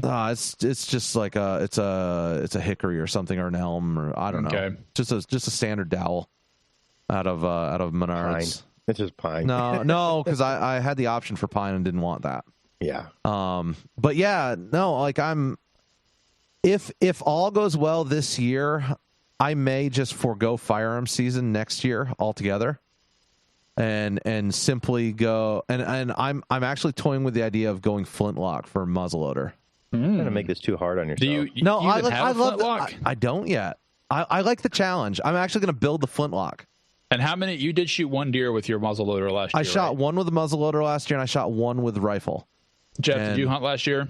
I did not hunt last year because I had just moved back to Michigan and was going through training. If you go this year, what will you shoot with? I will definitely do firearm. I will probably take. I got a 30-30. I got a Winchester Model 94 30-30. Okay. Lever action, cowboy gun. If not, I do have some 5-round hunting mags from my SKS. Where I hunt up north, the woods are thick enough you don't really need. Or it's funny because in the southern area of our state, below there, you can only use a shotgun because of just it's a little more populated. See, I've always wanted to do that. North of the line, you can use rifle, but then where we hunt, the woods are so thick, you almost don't need the rifle. So, like, I don't have a scope on the SKS, but that would, I could use it. Or I've got a scope on the 30-30 and iron sights. I may also go bow season. There's little small park areas like state land, township land that can be hunted on with bow, not far from my house. And actually, it's pretty interesting. I hadn't seen many deer since we first lived here. People say we get them in our yard. In the last week, I've seen does in the neighbor's backyard crossing our street. Like, there's deer around. You just got to be willing to take out one of Mama's screen windows, man. So, exactly. I could just sit in my bedroom and shoot out the back window. That's what I'm saying. So, I will, the bow, I had an old bow years ago. I haven't shot it in years. My uncle has recently moved back to the state and has both a bow and a crossbow and has told me I can use his compound bow. Nice. And I don't know exactly what it is, but it's a nice new compound bow. Good times. So I may do some archery because we can buy, it's been too long, so I may get some of this wrong for any Michigan listeners that you're going to critique me on this, but we have to have a tag for every deer we shoot, and there's obviously limits during different seasons. Usually what I end up buying is called a combination license. And if I remember correctly from years ago when I hunted here before, it's essentially two tags. And it's also good for both archery and firearm. And during archery, I think you can there's different limits on what you can take with it during the different seasons. So I think during archery, you can take a doe with it and then a buck or something like that. But then during firearm, it's essentially a big buck, small buck. Like you can take a spike, but then the other buck has to be like at least 4 points on one side or 3 points on one side or something like that. And then you can put in, depending on the area you're hunting in, you can either buy doe permits or you have to put into like a drawing for it. And then And then if there's any left over after the drawing, you can buy them over the counter as well. So interesting. Nobody asked me what I'm hunting with this year. What are you hunting with this year? Bare hands. I wish. Just gonna sneak up behind it and stab it. A spear. No, I'm gonna probably use one of my Mausers that I bought specifically for this purpose. Have you guys seriously? Have you ever considered going out with a spear? I mean, it's legal. Have you watched the videos of the guys like spear hunting bears? Yeah. Oh yeah. Yeah. It's crazy. I'm not in good enough shape. I'd be tempted to, but I'm not in good enough shape to try something like that. I kind of would like to. I don't have the time and the patience. Like the few chances I'm going to get to hunt, I just want to go out there and have something I know I can put it down with and be done with. See, I spent way too much time last year out in the woods. I'm really hoping to line up some private land this year. I'm going to put a post on our local exchanges and see if I can come up with some public land to hunt on, or private land to hunt on. I've got some public land that I hunt on that I literally go out over a mile out to the spot, and that's where the Asians found you. That is where where my Asian hunting brethren found me, stomping through the woods that one day. Of course, the fact that they're Asian has nothing to do with it. Tombstone, that they what was it that? Yeah, what's with that, Tombstone? They don't know how to be quiet and stalk deer because they don't. Know how? Tombstone at thefrontporchshow.com, in case anyone's wondering. Oh, man. But anyway, I think we're boring people at this point. The point is, hunting season's coming quicker than we realize. So get prepared. I did do bow season several years ago, and I enjoyed it because the weather's much nicer in Michigan during bow season than during firearm season. Our firearm season starts November 15th. It's a little cold by then. So, you're getting a little chilly. You're hoping for snow on the ground because it makes things easier to see, but then you're also just sitting there and you're in your blind freezing. So we'll see. Blind? Who uses I will say blind?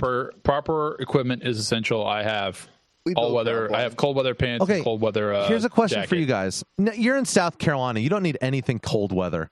False. False. And I'll tell you why. It's exactly the reason that I was suffering at 8 o'clock this morning is because in the wintertime, it's wet and damp. And if it's 40 degrees, but the humidity is 80%, it's miserable. You have a good point. Boots. We got to talk about boots. I need regular boots. Combat boots. I do not have good boots for hunting. So that's what I need to do this year. You probably actually need proper winter boots. So, So did I tell you all that I got a pair of Salomon boots a couple weeks ago? No. I splurged. I found some Salomon jungle boots on sale for like $70. And obviously you don't want to wear jungle boots out in the snow because they have vents and stuff. But Salomon makes really nice Gore-Tex boots, and they're so comfy.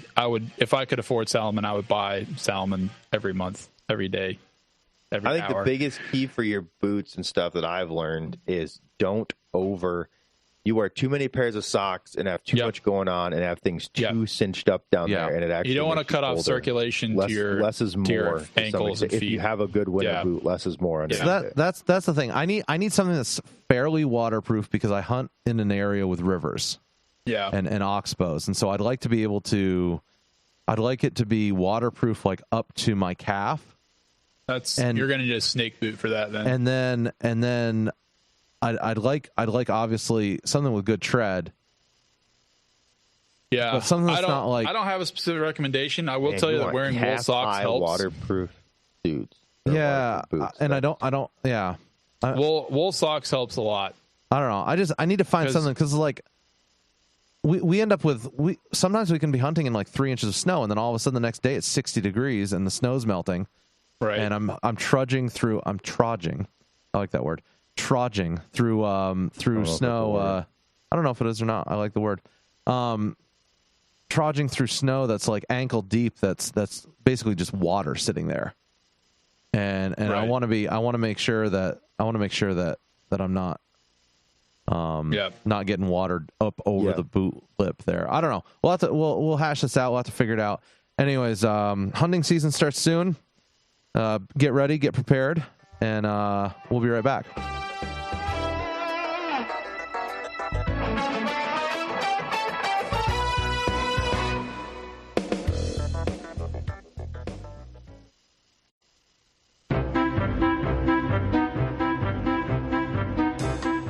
My favorite word is the word. We got an issue in America. Too many good docs are getting out of business. Too many OBGYNs aren't able to practice their love with women all across this country. Back up, you creep. And Bernie Sanders might run. Apparently, some folks really want to see a pot-smoking socialist in the White House. We could get a third Obama term after all.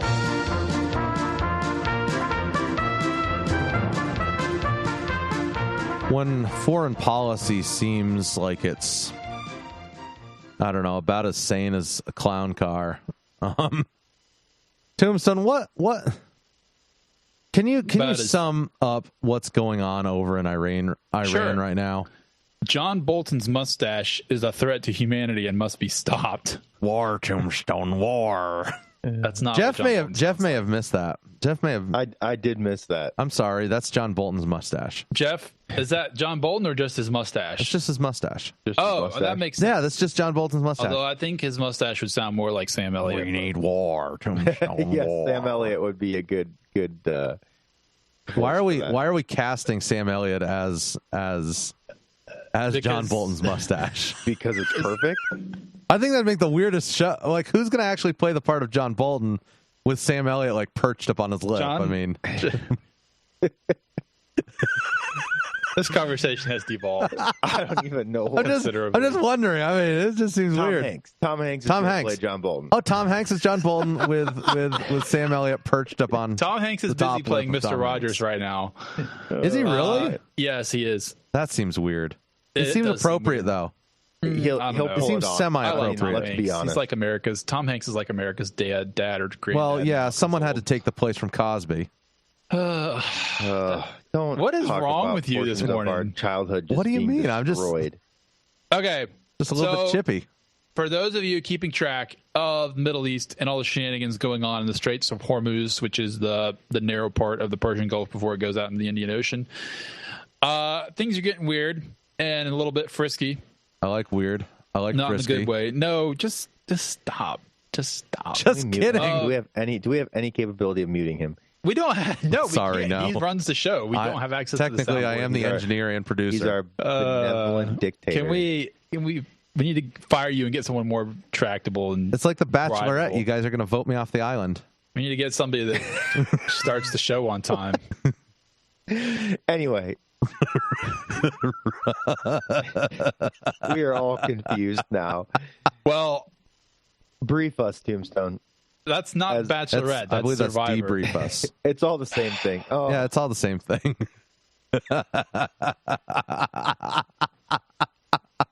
I'm glad someone on the show is having a good morning. I'm having a great morning. I'm hanging out with you too. He shows up late, and then he's just contrarian. It's been nothing but jokes. Morning. It's been nothing but jokes and naughty references. Got nothing. Just let me know whenever you're ready to start the show. Go ahead. Start. Let's be serious. We're talking about Iran. We're talking about the potential of the world ending. And okay, you're so giggling. as I said, all right. Because so, why not just laugh? If it's going to go Aaron, down, we might as well laugh about it. You told me that we seized an Iranian tanker on July 4th, which I think I did hear about this, but I don't remember seeing much about it, if anything. Technically the British did. So technically it was the British, but it was a proxy action. We told the British, take this ship. They were like, yo, okay. Because we were like, look, this is how it went down. We call up the British and we're like, look, it's 4th of July. This is our day off. We kicked your butts. You do this for us or else. And the British were like, the British were like, okay, we'll do this for you.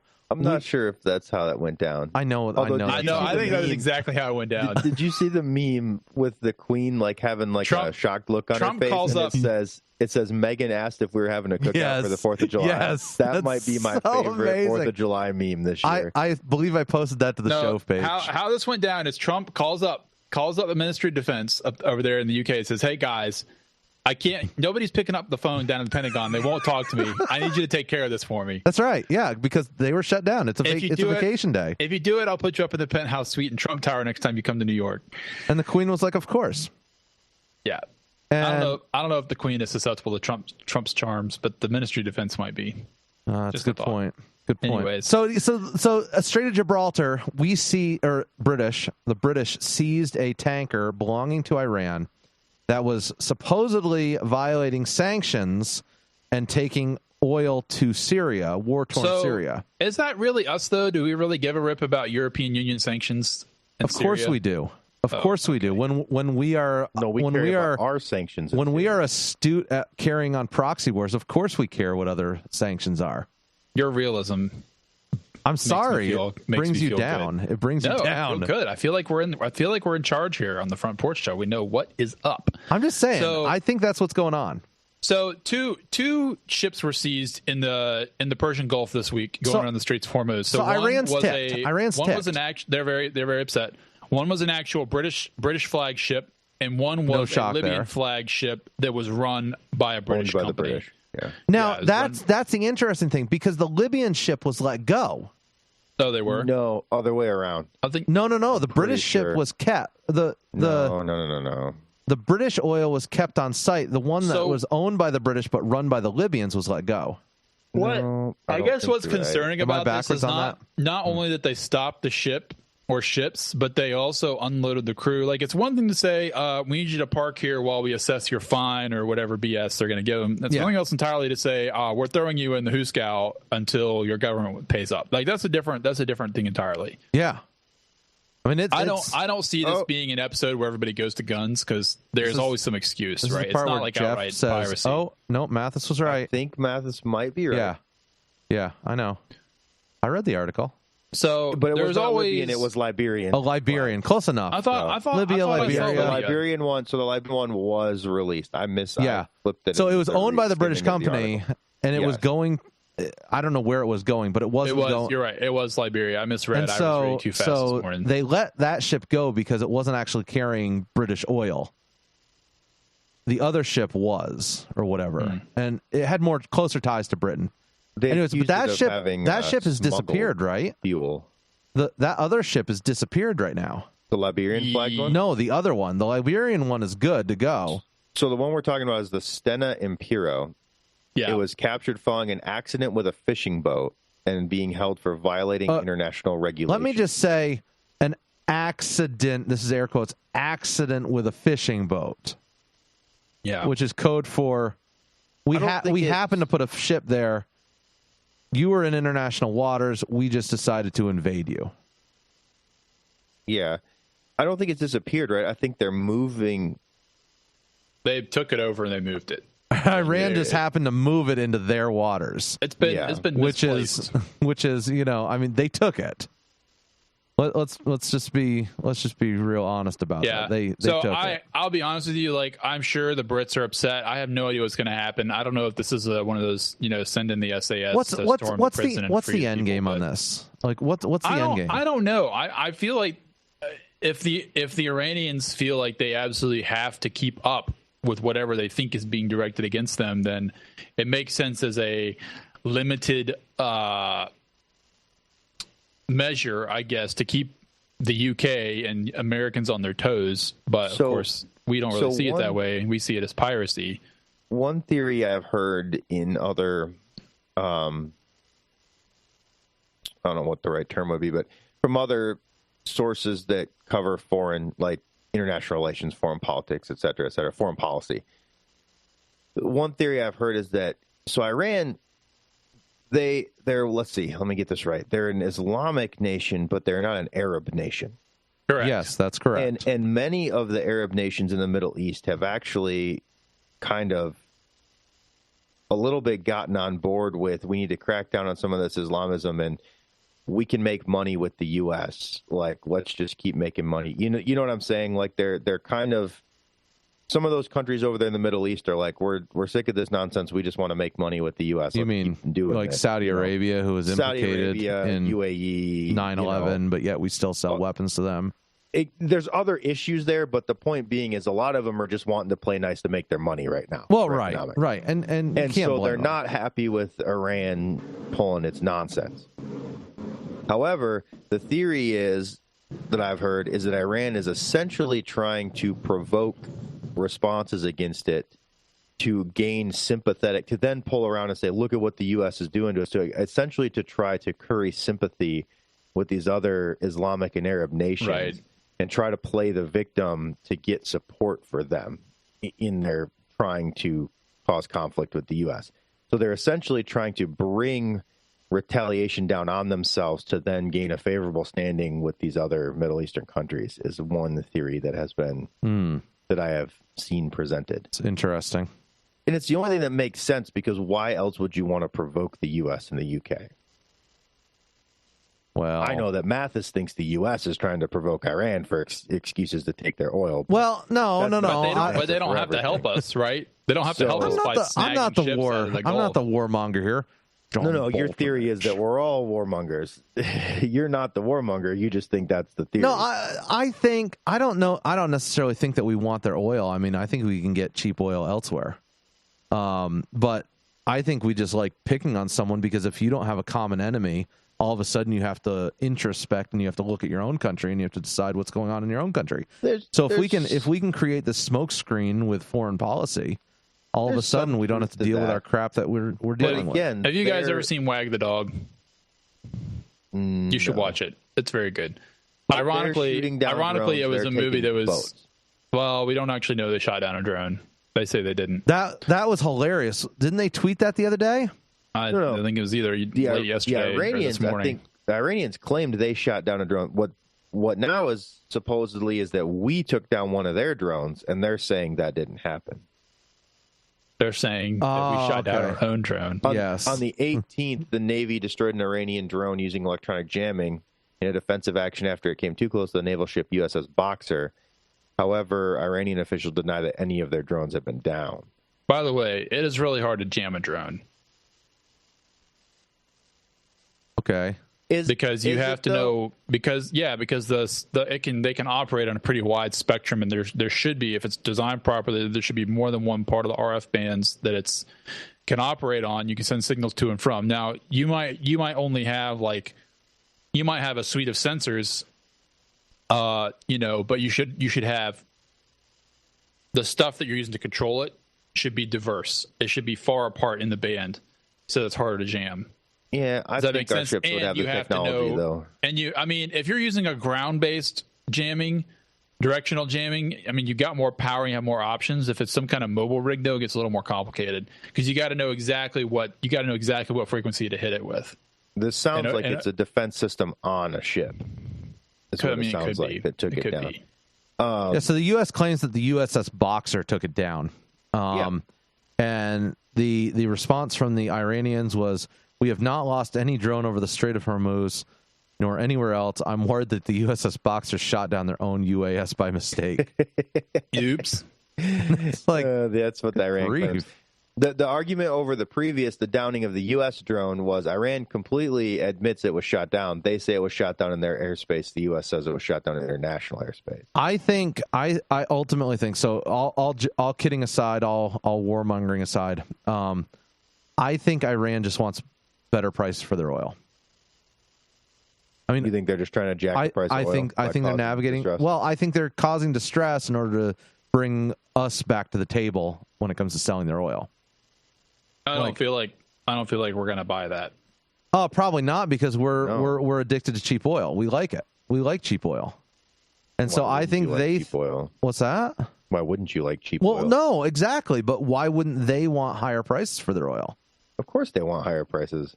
It's just, it's the way it rolls. And so we're not. The Iranians are nuts, though. They're like true believers as far as this whole Islamism and the caliphate and maybe all this stuff. Maybe some of them. That country is more controlled by true believers than not, I think. I don't know. I don't know. I think there's a very strong capitalistic lean to them that is going to overpower that. Not in Iran, I don't think. In the other Middle Eastern countries, yes, that's what's going on right now. That's why they're playing ball and wanting to make their money. So when do we invade, Jeff? Ask John Bolton's mustache. Please, no. We invade as soon as possible. There's no need. Why does he sound like Sean Connery? Like your terrible impression of Sean Connery now. I don't know. Don't ask that. Me we had this issue. We had this issue last time when I tried to do the Bolton beard, the Bolton mustache, and no, it's a beard. Oh boy, it's a mustache. It's a mustache. I don't know. Tombstone, what are your thoughts? What are your final thoughts on it? What do you think's going to happen? Hopefully nothing. I don't know what's going to happen. Do I look like a prophet? Yes. Kind of. You look like a North Korean dictator with that haircut.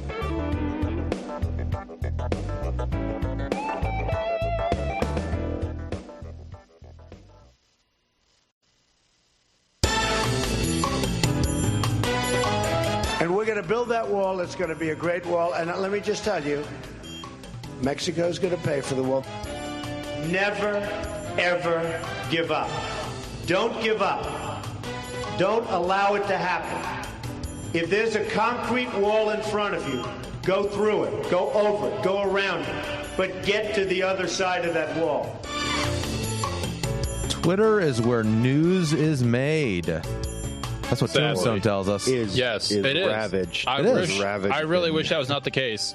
I would be much happier to go back to where news was made on Sunday talk shows.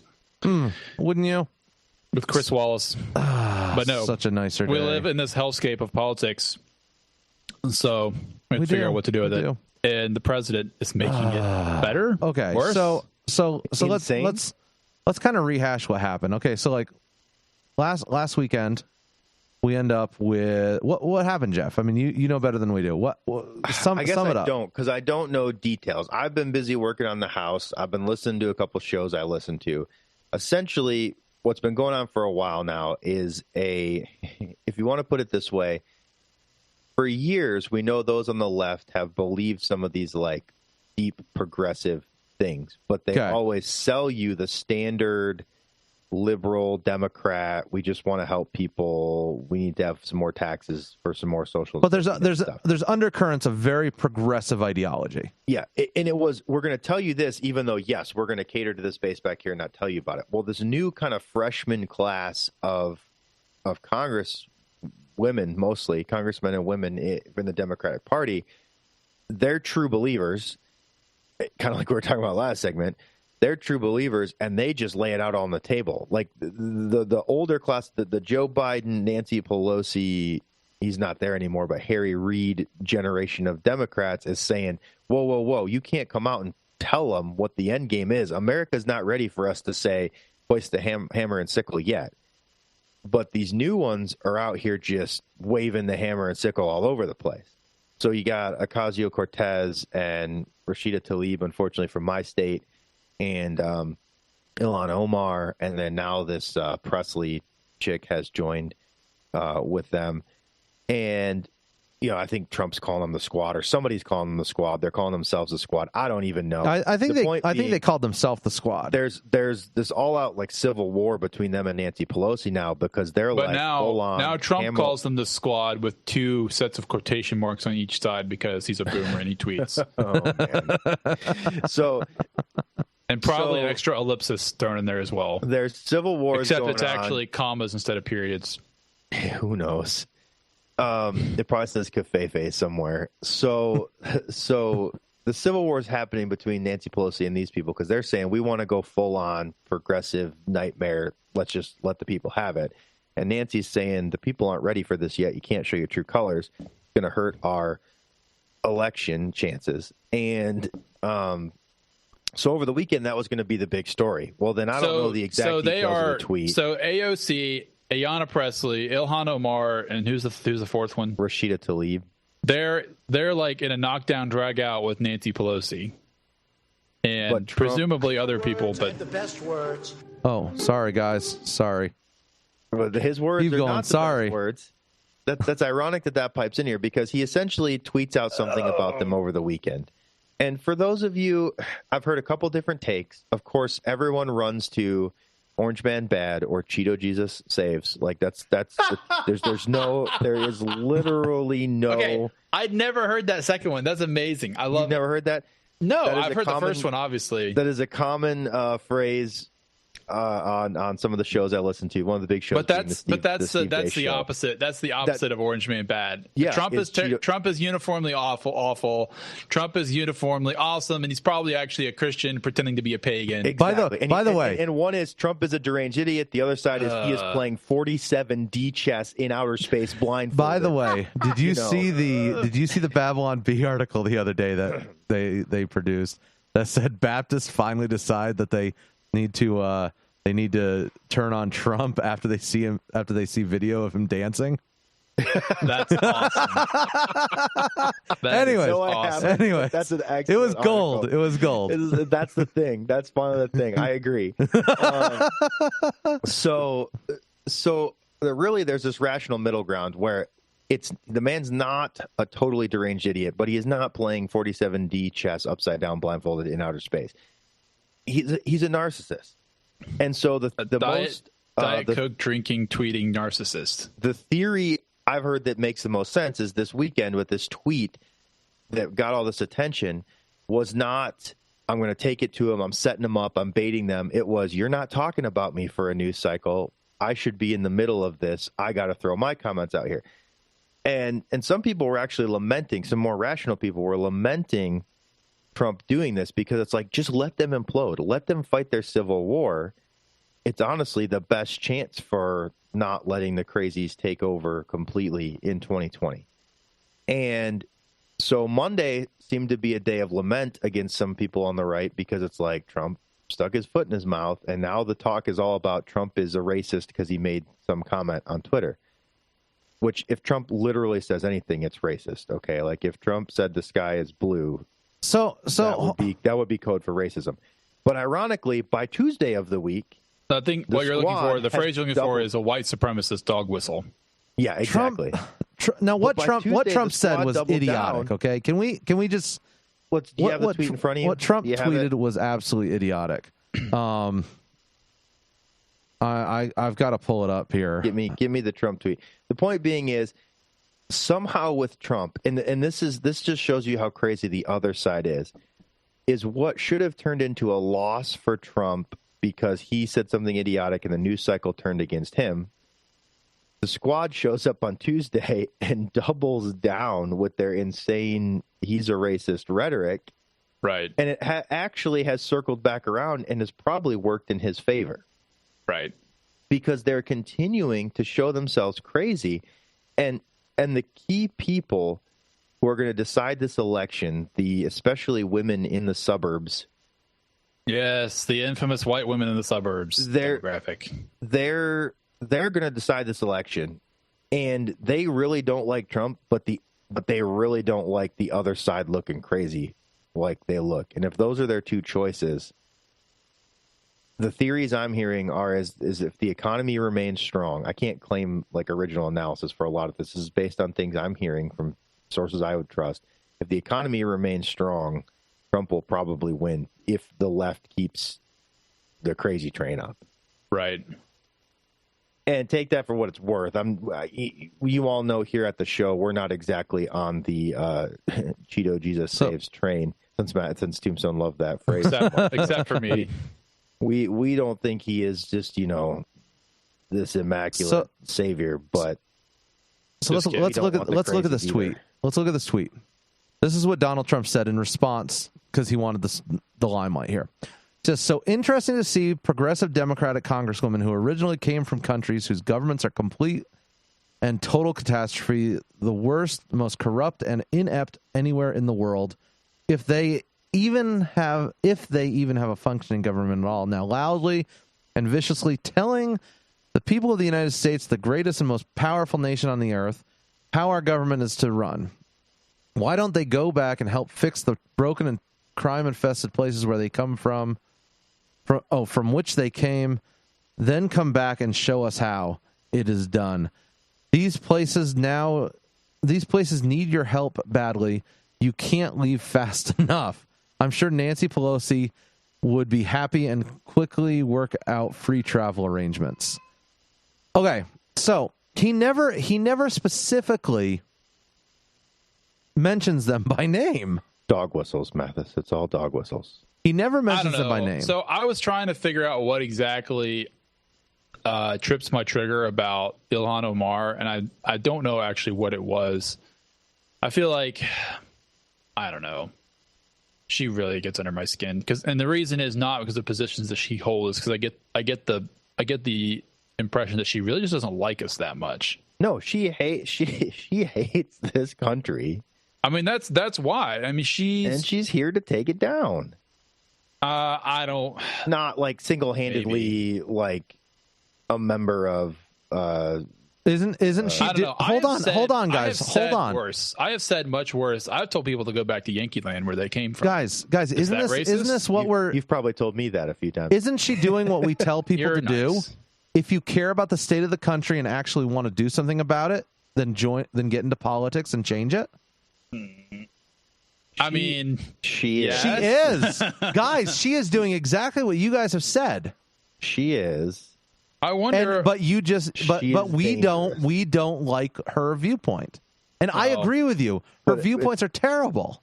It's beyond that. Her viewpoint is entirely antithetical to the foundation of this country. Yes, but she is doing exactly what we have said. Can we be really honest? What's aggravating about Ilhan Omar and AOC especially is not what they say, it's how they say it. Yes. You know what's interesting? Some other stuff I had heard about some polling. So I guess, I'm trying to remember where I saw the article.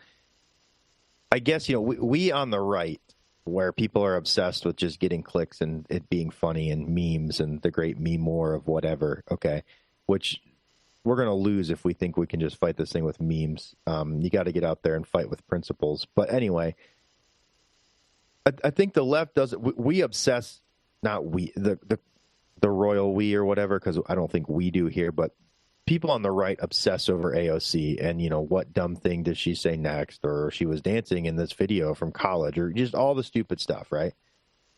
But I think the left didn't really care early on because they were like, haha, the right's obsessed with her and nobody on the left really cares about her. She's this no-name freshman, right?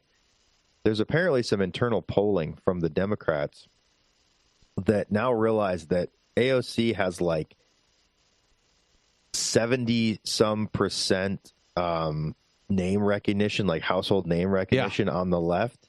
Yep. Or just in general in the country, and like 20% favorables. I don't remember the exact numbers, but I think they're actually getting worried about these freshmen now because their name recognition is getting very high and their favorables are very, very low.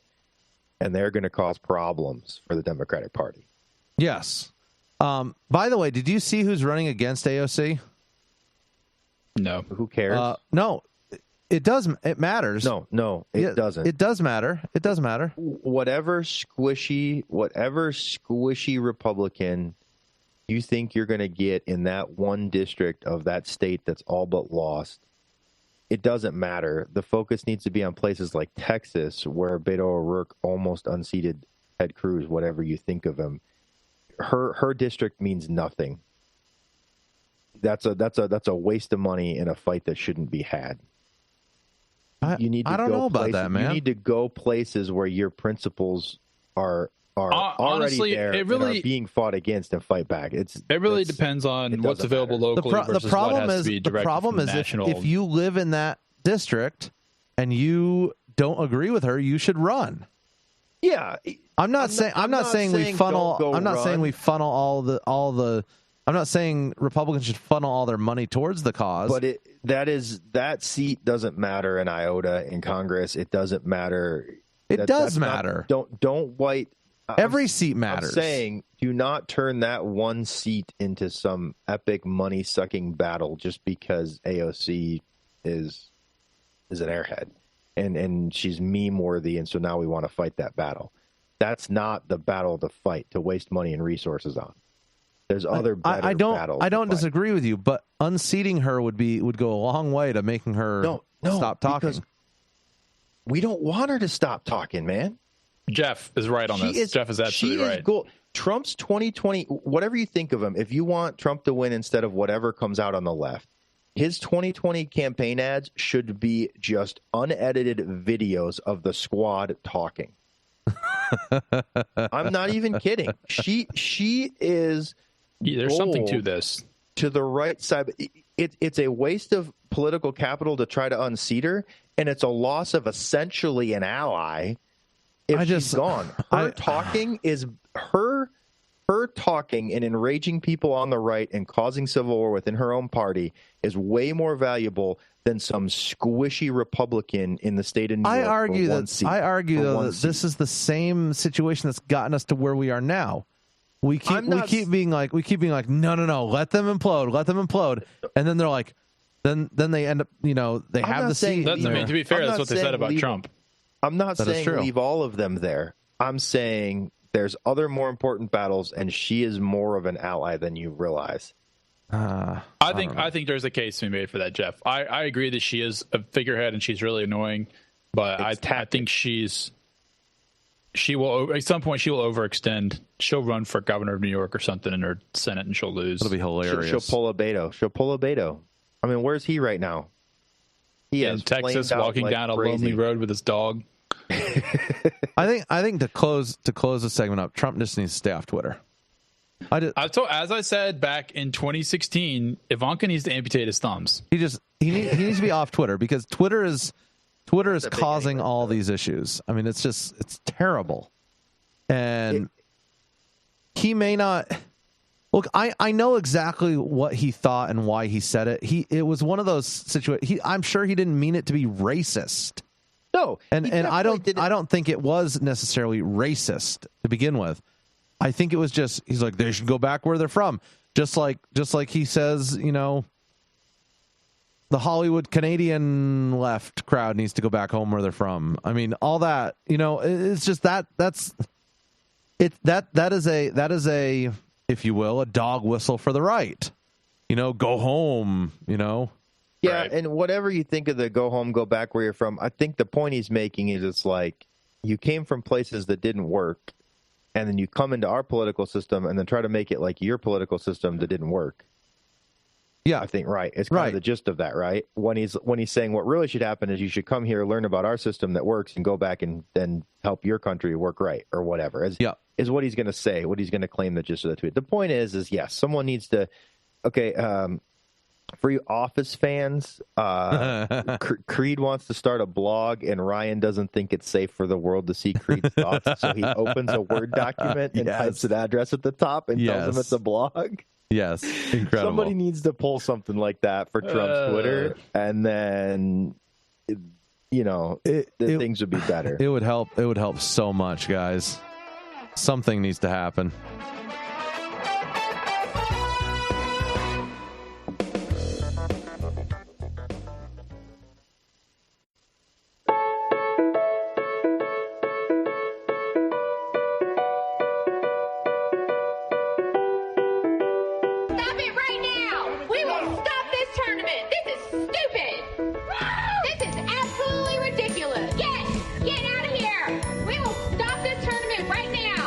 What is that from?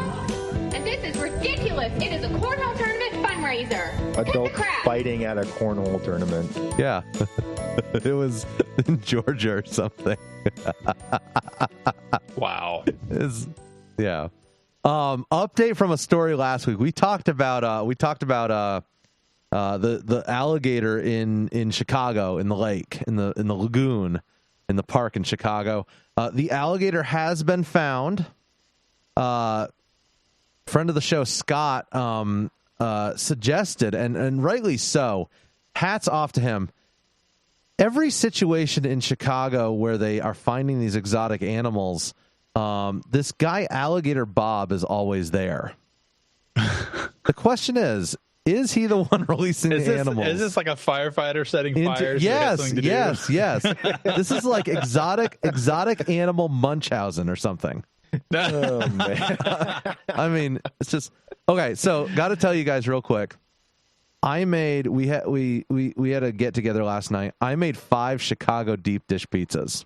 Oh, I want to come to your house. I made one. This is the real reason he didn't sleep. It probably is. I had the meat sweats Chicago all night. Deep dish pizzas. So I made one with it was the meat lovers. It was Italian sausage.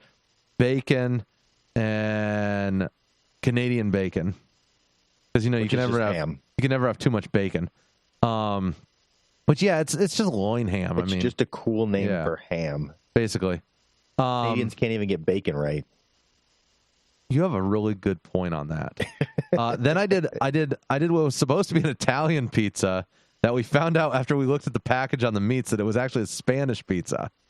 Because what did you have? Like tacos and chips? Like, no.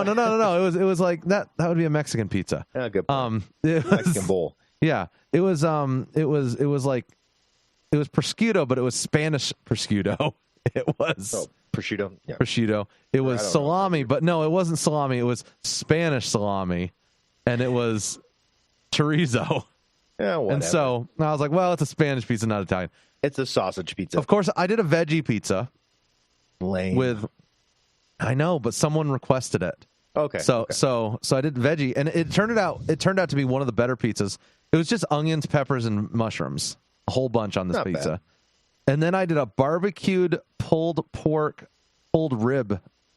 In deep dish style? In deep dish style, yes, sir. The sauce was all barbecue sauce? It was just barbecue sauce sprinkled on top with Parmesan on top of that. Mm. And then I did a Philly steak and cheese style Chicago pizza. Philly cheesesteak Chicago style pizza. Yes. So we did a Kansas City barbecue, and we did a Chicago, and we did a New York pizza. So the steak one I did peppers, onions, and steak. I cooked some steak. I grilled some steak real quick, cut it up into little pieces, threw it on there, and then I sprinkled a little bit of balsamic vinegar over the top of it. It was solid, guys. It was solid. I'm going to have you cook for me when I come out. Of course, anytime. Of course, I will. Like, is this like a coming out party you're going to have, and he's going to cook? I hope he's not. That'd be weird. What do you mean when you come out? I don't know. When I come out, he's going to be ambiguous about it. All right.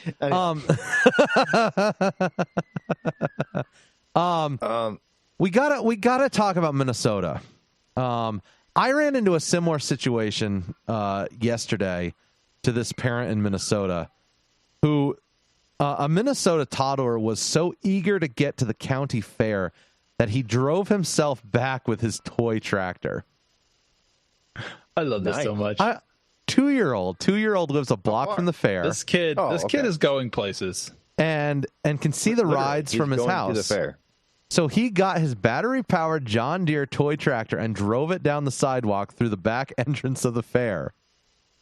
He was reported missing to the Chisago County Sheriff's Office, and they found the boy next to his favorite ride, the Tilt-A-Whirl. Of course. Yeah, it's the father promptly suspended the son's license by removing the battery from the toy tractor. We're sitting at the table yesterday, and Myron, 4 years old, just turned 4 last week, declares to me, "Daddy, sometime I'm just going to take the car and go somewhere." And I'm like, "Oh no. Oh no." So my little girl, who's not yet 2.5, is obsessed with making sure that Mama or Papa drives the correct car, and that we also share the cars. Oh, yes. Not driving them. Yes. And she knows the names for the cars. She knows we have an Altima and a Montero. Nice. Called a Montero. Aww. It's cute. How old is Hannah now? Yeah, she's 2 years and that's awesome. 3 or 4 months. 4 months. I mean, really, that's it? Seems like she's so a very long ago. vocal child. Yeah, I mean, but it's so cool. They get to that stage and they start talking. We were grilling out yesterday. She sits with me while I grill. I saw that. That was a great picture, by the way. And she did nothing but talk about cars the entire time. It was kind of hilarious. That's awesome. Funny. So yeah, I'm totally with that kid. He's like, I'm right there with you, buddy. I know. Sometimes you just got to get to the fair, and you gotta just go to the fair. Just gotta hit the road, man. I mean, 2 years old. I'm impressed with his navigational skills, really. Well, I mean, if you can see it from where you're at, a block away. But I mean, he knew which sidewalks to get down or whatever, and found the entrance to the fair. And I mean, trust me, I know people my age that couldn't have pulled that off from that far away. Well, yeah, putting it into ways or something. one block. Yeah. Yeah. It's so sad, but incredibly true. You guys see the Jimmy Seafood out of Maryland? They've been doing the ongoing spat with PETA. Who started that fight? That was PETA. PETA put up the sign that such dorks. That put up it was a giant crab that said "We're friends, not food." And then like Jimmy Seafood decided to do like a PETA deal or something and put up a competing billboard. And now they're going this weekend on the 24th. They're going to tap into a keg of PETA tears. Nice. So I am trying really hard to get them on the show. I'm not sure if it's going to happen, but I want the brains behind the campaign because it's been an ongoing spat between Jimmy's Seafood and PETA. And the fact is now, this is genius. Everyone's screaming, why is there this big, why are you guys going after PETA, or why is PETA going after you? Blah, blah, whatever they're saying. And it's like, no guys, this is publicity. It's free publicity. Oh, absolutely. It's beautiful. This is marketing at its purest. And I'm just, my hat is off to them. It's beautiful. I wish we could have a spat with PETA. In fact, that gives me an idea. This gives me an idea. I've seen you try to invoke fights with other people on Facebook via the show page. It's gone very well so far, Jeff. I do not subscribe to the all publicity is good publicity. All publicity is good publicity. No, I do not. It's for a man who wants to take Trump's Twitter away, I can't believe that publicity is good publicity. Think all publicity is good publicity. All publicity is good publicity. Oh my goodness. Just say, look. So the difference between Twitter and us, well, obviously, number one, he's the president, and that we're intelligent. That's the difference between Twitter and us. That's a good. So on that note, we'll see you next week. No. Or you said between Twitter and us. Compared to the Twitter mob. Well, I was saying Trump's Twitter. Trump's Twitter. Yeah. Okay. So you might want to back that up. This show ages me. You're a boomer. You're a boomer at heart, anyways. No. So speaking of aging me, have you guys seen the FaceApp nonsense? Yes. Did you guys sign up for it? Did you do it? Your friends been inundating you with pictures of themselves looking old. Yes. Which I can't lie. The aging app works. It works well. It looks like my hat is off. The Russians have your name and your face and your. That's right. Seen the name of your child that hasn't been born yet and everything. My hat is off to the FaceApp people. They obtained in one night over 150 million faces, names, and geographical data for every one of those people. And everyone just like, oh, look, pure so cool genius. And like, I had been ignoring it. People were sending me the pictures. Everyone's like, oh, my word. Like, look at this. This is crazy. And I see these things go around, and I've been ignoring it. And then finally, like, I get a text from another family member. He did it. No, I did not do it. And like, I always cracked a joke of like, now they have your image or whatever. But then literally the articles start coming out in Forbes and everything else about this company. It's legit, man. There you go. You think I'm a nut job, but here it is. Yeah. This is, and who knows? What are they going to use it for? It's not like they're going to come kill you or something. Let's be honest. That you've given that up to look old in a picture. Let's be honest. They already have that. Facebook already has that. Facebook's already doing that. They've been doing that for the past 6 years. Yeah. You know, ever since they started tagging you in photos that you aren't in. And the thing is with Facebook, for example, my brother-in-law sent a picture of him and his wife that had been done. And I found that I'd seen that article, so I texted that article back to him, and he's like, I didn't do it. He's like, I didn't download the app. He's like, someone actually took pictures they had of us. They found of us online and just gotcha, like a friend of theirs or whatever.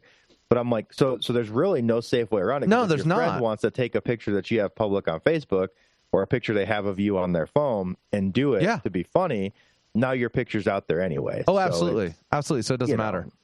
But I just thought that was ironic, the data that they got. Oh, yeah. They got a ton of data, and it's just amazing. Just amazing. Guys, we're all done. That's a wrap. That's an episode. Check us out on the web, www.thefrontporchshow.com. As always, 24/7, our message line, 1-402-799-1811. Check us out on Facebook, Spotify, Twitter, iTunes, Stitcher, iHeart, Instagram, MySpace. Twitter, MySpace. No. Does that even exist? Ask Jeeves. Are we there? I don't know. Probably.